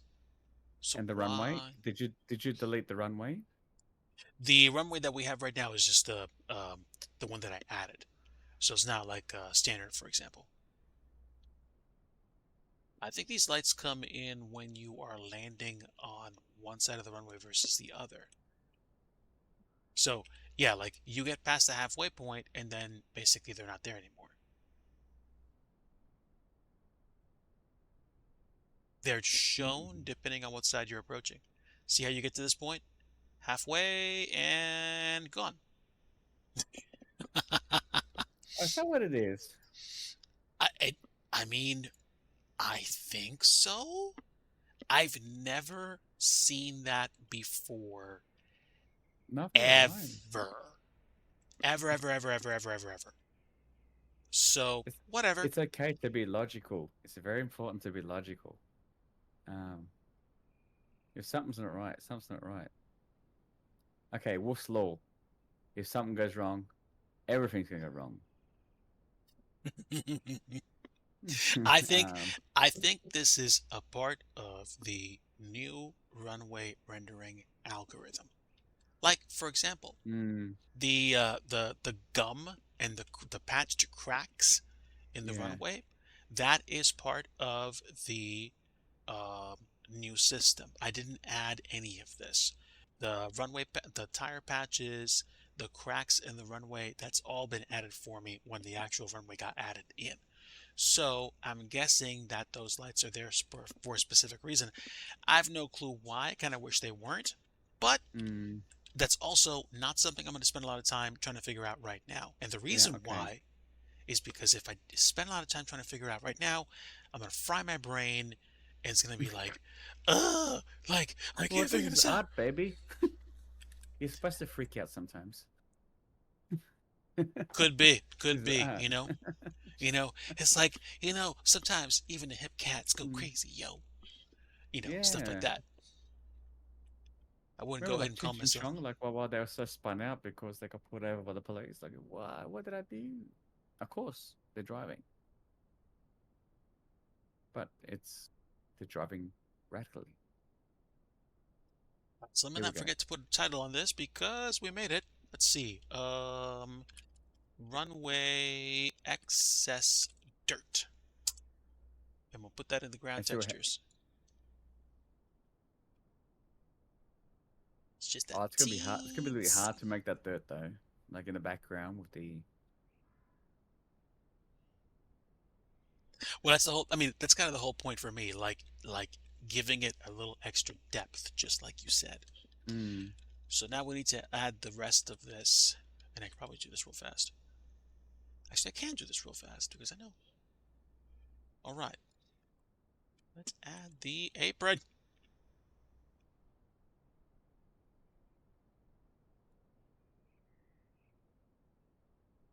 Actually, by adding the extra fall off, it takes the burden off of somebody to go, but the texture isn't absolutely perfect. It's like, don't worry about it. The fall Yeah, off will so kind of you blend see everything off. imperfections, and when you go around the corners, you should at least do like 8 of them, like just, but not eight, not straight, just weirdly.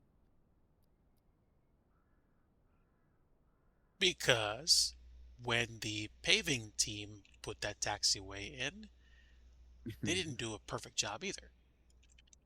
I thought it too, but yeah, maybe it's my OCD. I don't know.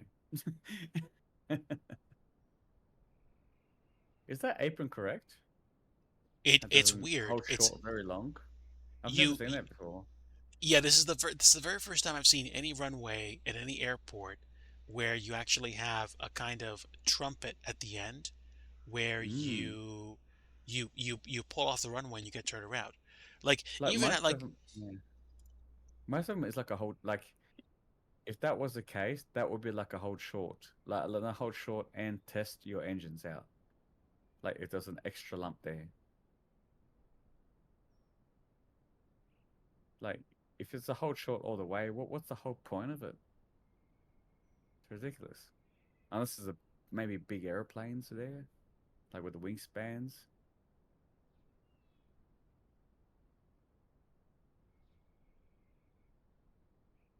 certainly an oddity, but I'm going to make this be the kind of like spillover, the groomed dirt, Correct. Groomed the it. dirty dirt. It's like, ah, DJ's doing a horrible job. Did he lose his mind? No, we're good. No, that's right. That's how you do it. That's how you do it on the bottom. Spread it out. Spread the loaf. Not that people notice about Well, I think that's kind of the whole point. Like you want it. to, you, you don't taxi on the dirt, but the dirt's dirt. Hmm. Like it's Yes. lumpy and perfect. There's a reason why you're taxiing on a taxiway, not the dirt, which I've discovered. To do not mindlessly land on a field. You'll be taught quick, Oh, especially those damn power lines. such as Oh, life.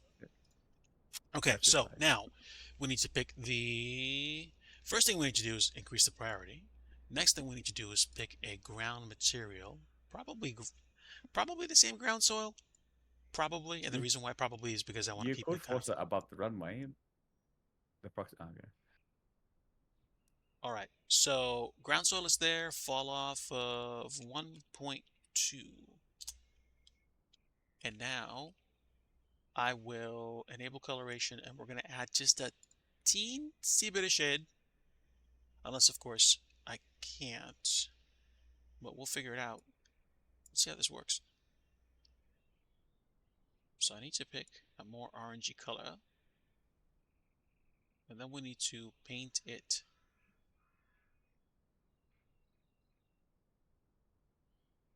Even that's fine. What we're going to do is Ooh. we're going to suck the color out of it a little bit. See how we're going? And then it's not that messy. Ah. And then zoom out all the way to see if it doesn't really blend in too much. And then we can stick the actual taxi apron thing on top of it. So let's see. Runway 34, turn around, taxiway apron, dirt layer. And now we can add the other apron, just like you I'm said. just curious to see what the little white stuff is. Is that the cones? What do you call them? Gables. Airport gables. Is that what they are? Stand by one. Got some stuff I gotta get rid of. Yeah. That should do it. It has to That's be interesting. gables. There's a few gables. So like within 50 feet, gables hit the all the way across. Just in case those little, those aeroplanes with skids on the back that land. So they need grass landing. I'd heard of those before. It's a common practice for them to land that way. Parallel slightly. Yeah, they're gables. That's interesting. So now we're And that's a going cone to at the end too. 2 cones. So gable, 2 cones, gable. But remember, use your imagination too. How you would think what an airport would look like. Expand your mind, man. sound like the green Volkswagen from Cars. That's correct, man. Just expand your ideas and thoughts.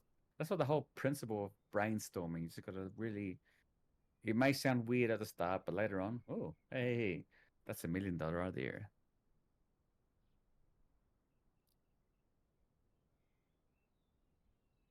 You don't think Henry Ford invented the Ford with his own personal idea? No. I reckon it's still by accident too.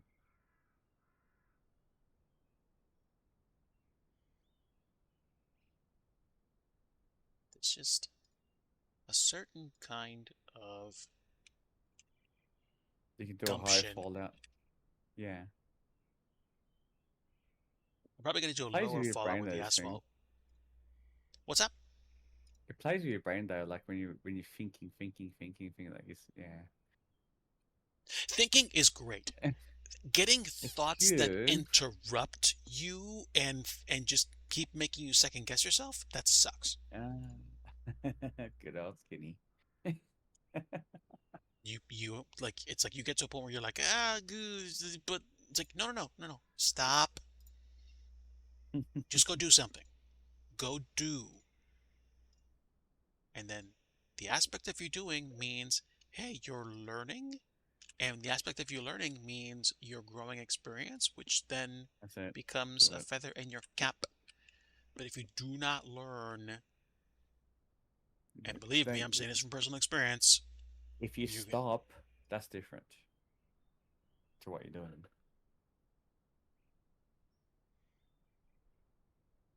I think art teaches you to keep going.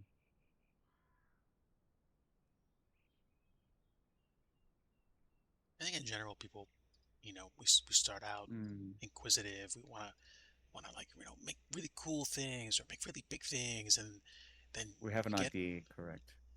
we get in our own way, or life gets in our way, and we're just like, no, I'm Yeah. hurt. Like I'm gonna keep these ideas to Yeah. myself because I just don't want to get in front of people. They just like, shoot my idea down. It's like, well, in one sense, I respect you. I respect people for that. Like you have these experiences with people. You're like, I don't want to really deal with people right now. I just want to be by Mhm. myself. But give it time. And Give it I'm time. guilty of this. Like, like I'm trying to like make this stuff come to life. It's like I really want to do good. It's like yeah, you're gonna do good when like you fall on your metaphysical face a few times, and you're like, oh, okay, this technique doesn't work. That technique works. It's like again and again and again and again, and Correct. I know there's no senorita alive out there, whether they're one man shop or company, where uh you know they don't second guess themselves. I fall into this trap all the time, especially Mm. with the seemingly bigger companies that make these wonderful productions. Paris, Orly, or like uh, uh, Gibraltar, or Heathrow, or even a smaller airport like Palm Springs, and you're like, oh, look at all the detail, look at the texture, like I can't do that. And then you go sit down, It's and hard. you've got like your 6 or 7 month project, and you're like, you throw away your mouse, you're like, bag it, I'm done. But Uh, these people move on. You know who I haven't yeah. heard from in a long time? Taxi Why to is that? Gate. Taxi to Gate made Orlando. They made a pretty good job. They did it twice for Prepared, and I don't hear them around anymore.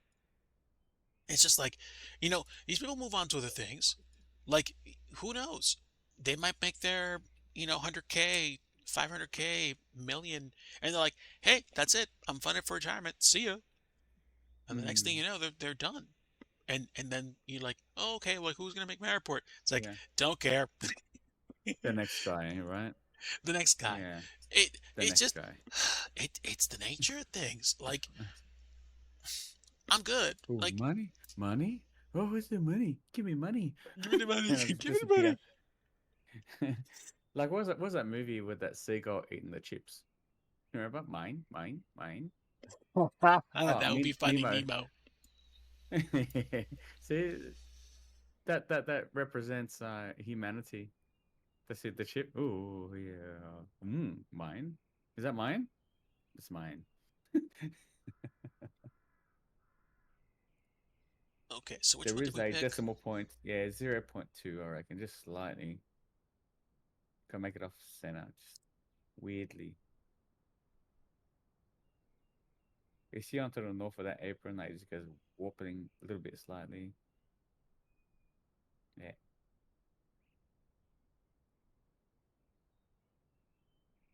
I could spend 4 years doing this airport, but then it'll be like 4 divorces. It'll be it's a lot of work, especially when it comes to looking at the ground. So we won't do that, correct? No. Yeah, A yeah, job's a job, right? yeah. Like Just an take a idea. take a paycheck, and go home and Go home. sleep.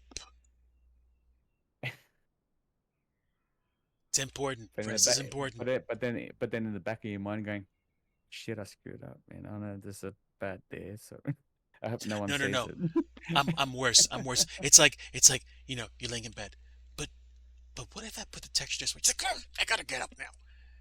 Yeah, something's wrong, and it's like you know that you screwed up, but then you try quickly brush it off, and you can't ignore it. Ugh, such is life. All right, Such is so let's life. see. Now we do runway 34, turnaround, taxiway, apron, and now we have this thing prioritized. It still looks a touch generic, but the taxiway, painting the taxiway, the actual taxiway line, and the other symbols.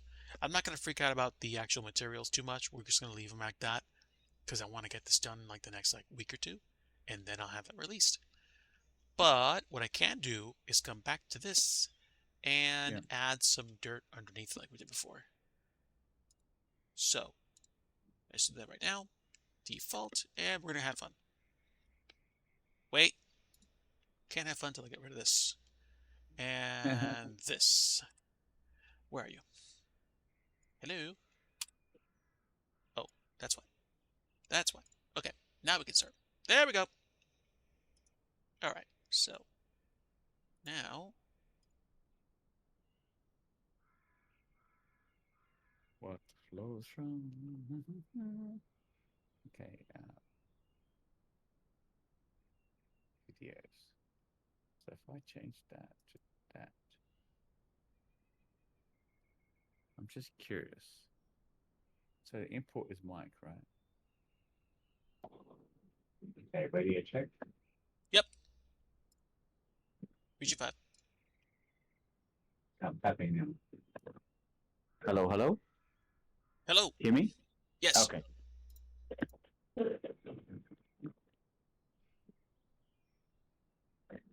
Discord is weird, man. Can you hear me now? Yes, you sound more muffled. Okay, how about now? Much better. Ah, that's because I was following the microphone. Sorry. That's it. Ah, I was feeling hungry at one stage, and then suddenly. Here we go. I mean, I heard of getting more iron in your diet, but come on now. Hey, I heard iron is good, but silver is better conductive.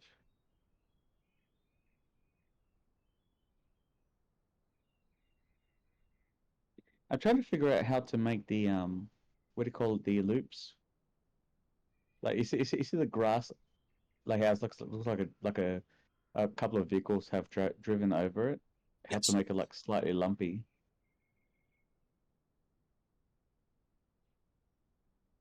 Terraforming is probably going to help. There's also an option in 2024 that enables, I forget what it was called, like dynamic terrain. I'm not sure if Mm. that's an algorithm they apply to just add some algorithmically generated lumps wherever it is that you fly or touch down. I'm not talking about a runway. I'm talking about like just the ground.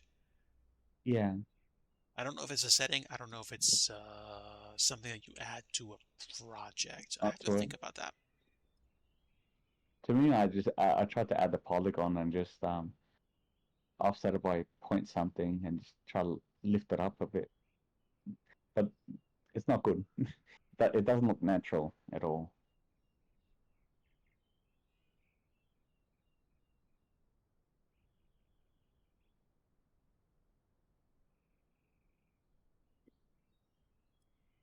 So that's under that polygon, which is great.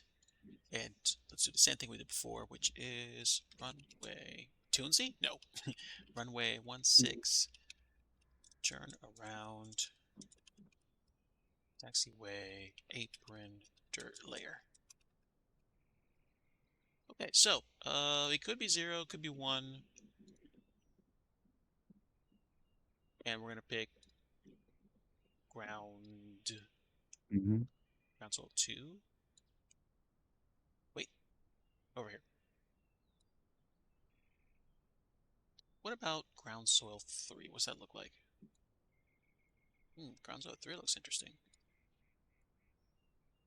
See, I kind of like ground soil 3 better for this. If blending in, like zoom out like at least 2,000 feet and go back down, you'll know difference. So go all the way back out, like until you see the whole airport and go, okay. Zoom out for a second. Keep going. Yeah. And then zoom back in again. Okay, quick reference. You see it? Does it stand out like dog's balls? No. It's blending. That's good. That's it. That color's correct. The dirt. Yes, actually, it's nice. Yeah. That's it.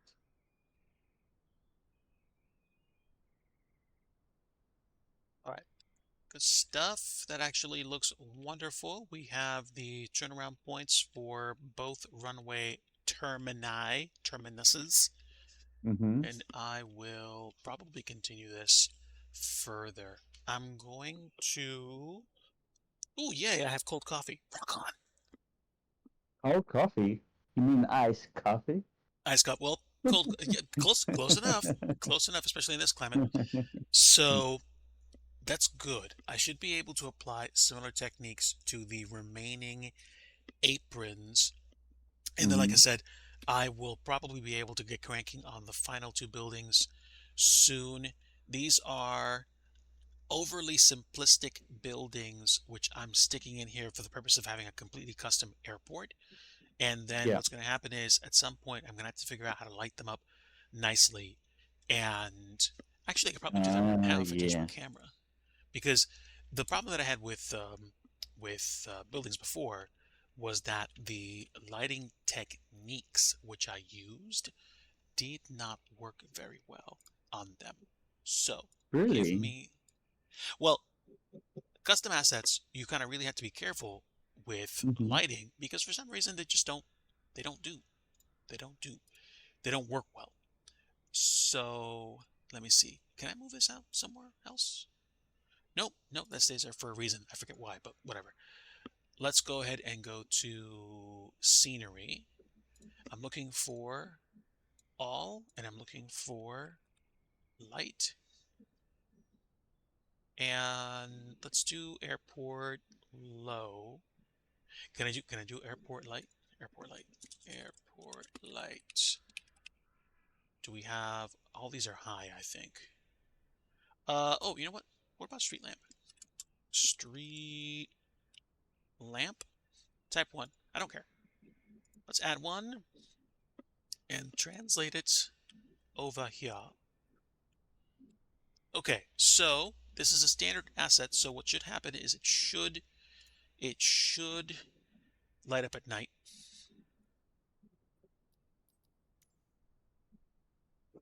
Oh, wait a minute. Is it actually lighting up my object? What? What is this? Trippy. That's trippy. What is this? I was hoping for ants. Okay. That's the So, color. That's the shade. okay, this is actually good. I don't care about the, interior of the building right now. This is just like a version 1 for flightsim.to or anywhere I put it.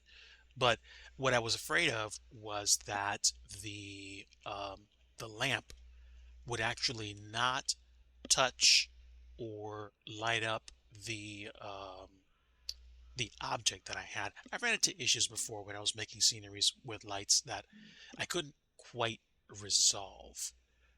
So I'm happy to see that it's actually working better. And my mouse is going a little bit weird. There we go. Better. Back. Let me do this. Can I find a different lamp to use? A smaller one, perhaps? How about you? How about you?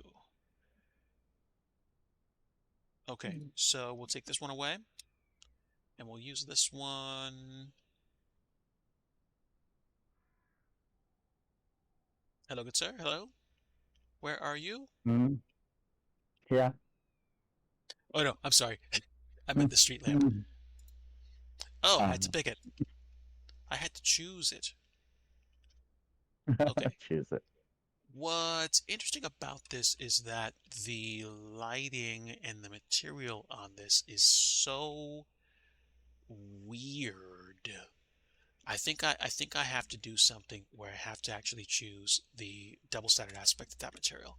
So I'm actually going to fire up Blender 3.6 right now and see if I can demonstrate what I mean when I say hot swapping the 3D objects. So I'm going to open up my one building, which you don't see me doing, but I'm going to do it right now. And we're going to take the latest revision and we're going to activate the 2D panels. What's up with this? Okay, so it has to be double-sided. That's really strange. But I don't care. All right, we'll save that.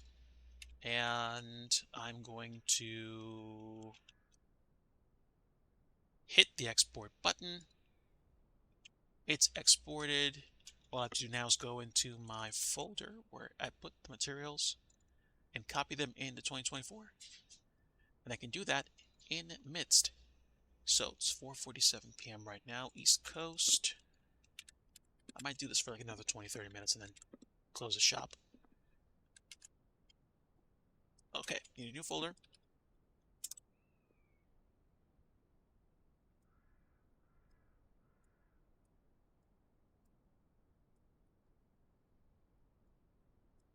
And then we pop it in. And here comes the fun part.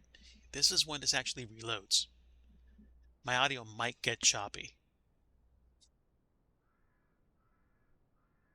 Ta-da! Yay! You still there?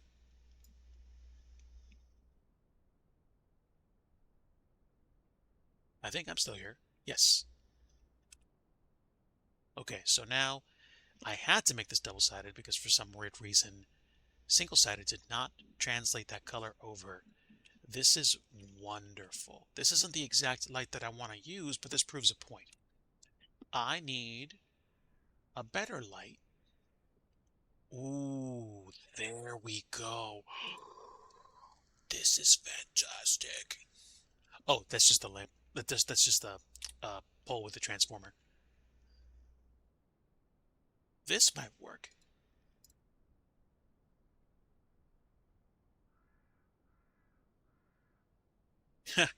That's great.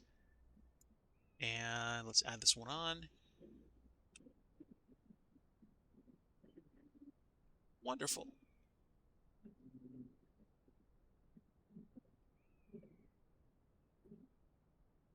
I guess it really does depend, because I'm not sure if these hangers are actually going to have any lights on them at all.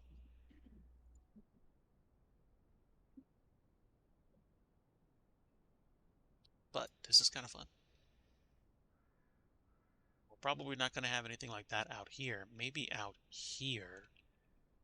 And then we'll figure it out, whether or not this is actually going to work. But I learned some things. And also, now we're going to go back to daytime and we're going to add the exclusion rectangle back in because I need to get rid of those road lights. Also now, my sim is slower. Don't know why, but it's okay. I can still do my job.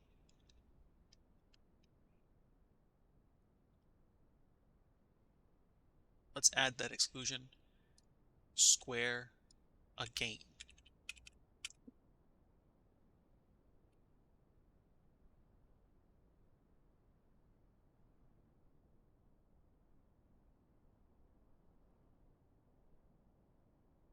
The one thing I miss about messing with the SDK was that when you moved your mouse a certain way, you were able to transition between modes really easily. So I miss having it automatically transition from like rotation to translation if I moved the cursor around. Unfortunately, that is no longer the case. Oops, got rid of my gizmo view. Just gotta bring it back. Alright, this is gonna go into street because I do need to get rid of the lighting there. At least there. And now I can go to properties. And we're going to exclude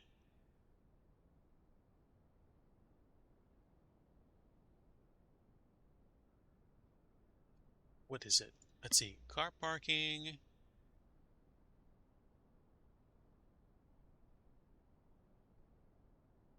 Alright, I need to look at this at night.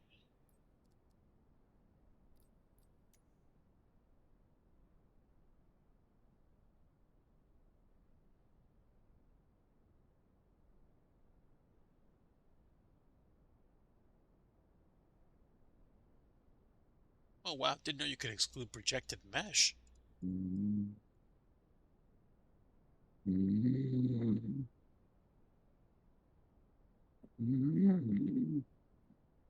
What do we have?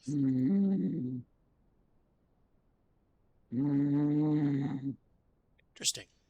Potential sleep? Entirely possible.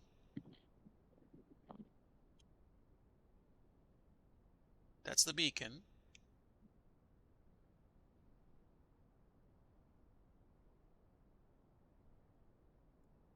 No, it's not going to get rid of the road lighting, and I don't have anything else here, so I guess that won't matter. Okay. Sticky, my friend, I think I'll take care of this off Discord. Thank you, friend. Appreciate your company. Have a great evening. See ya.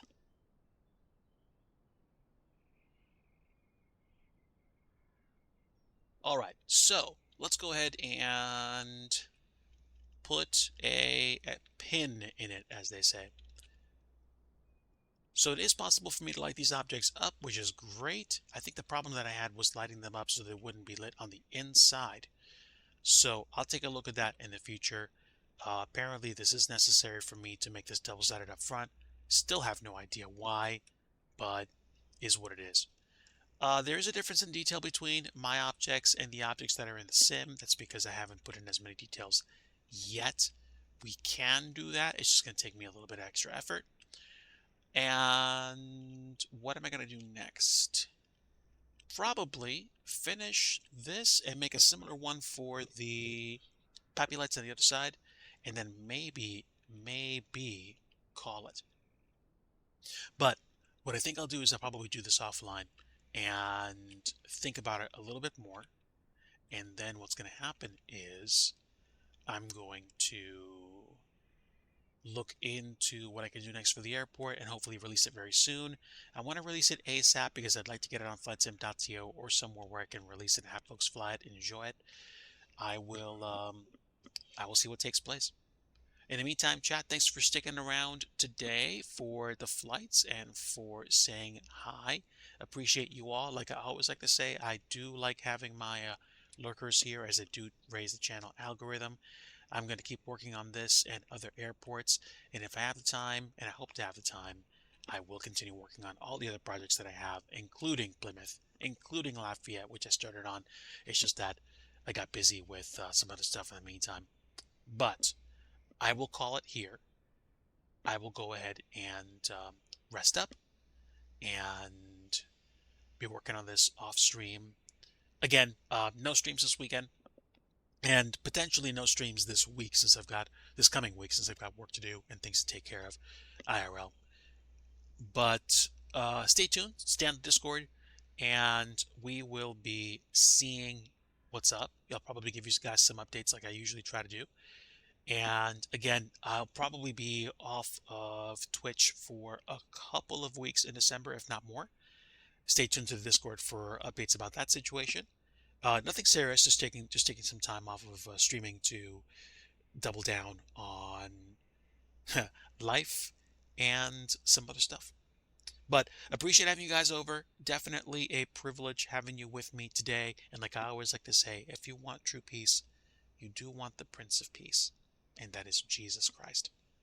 Friends, have a great night. Enjoy yourselves. Take it easy, and I will see you around the Twitchverse. Until next time.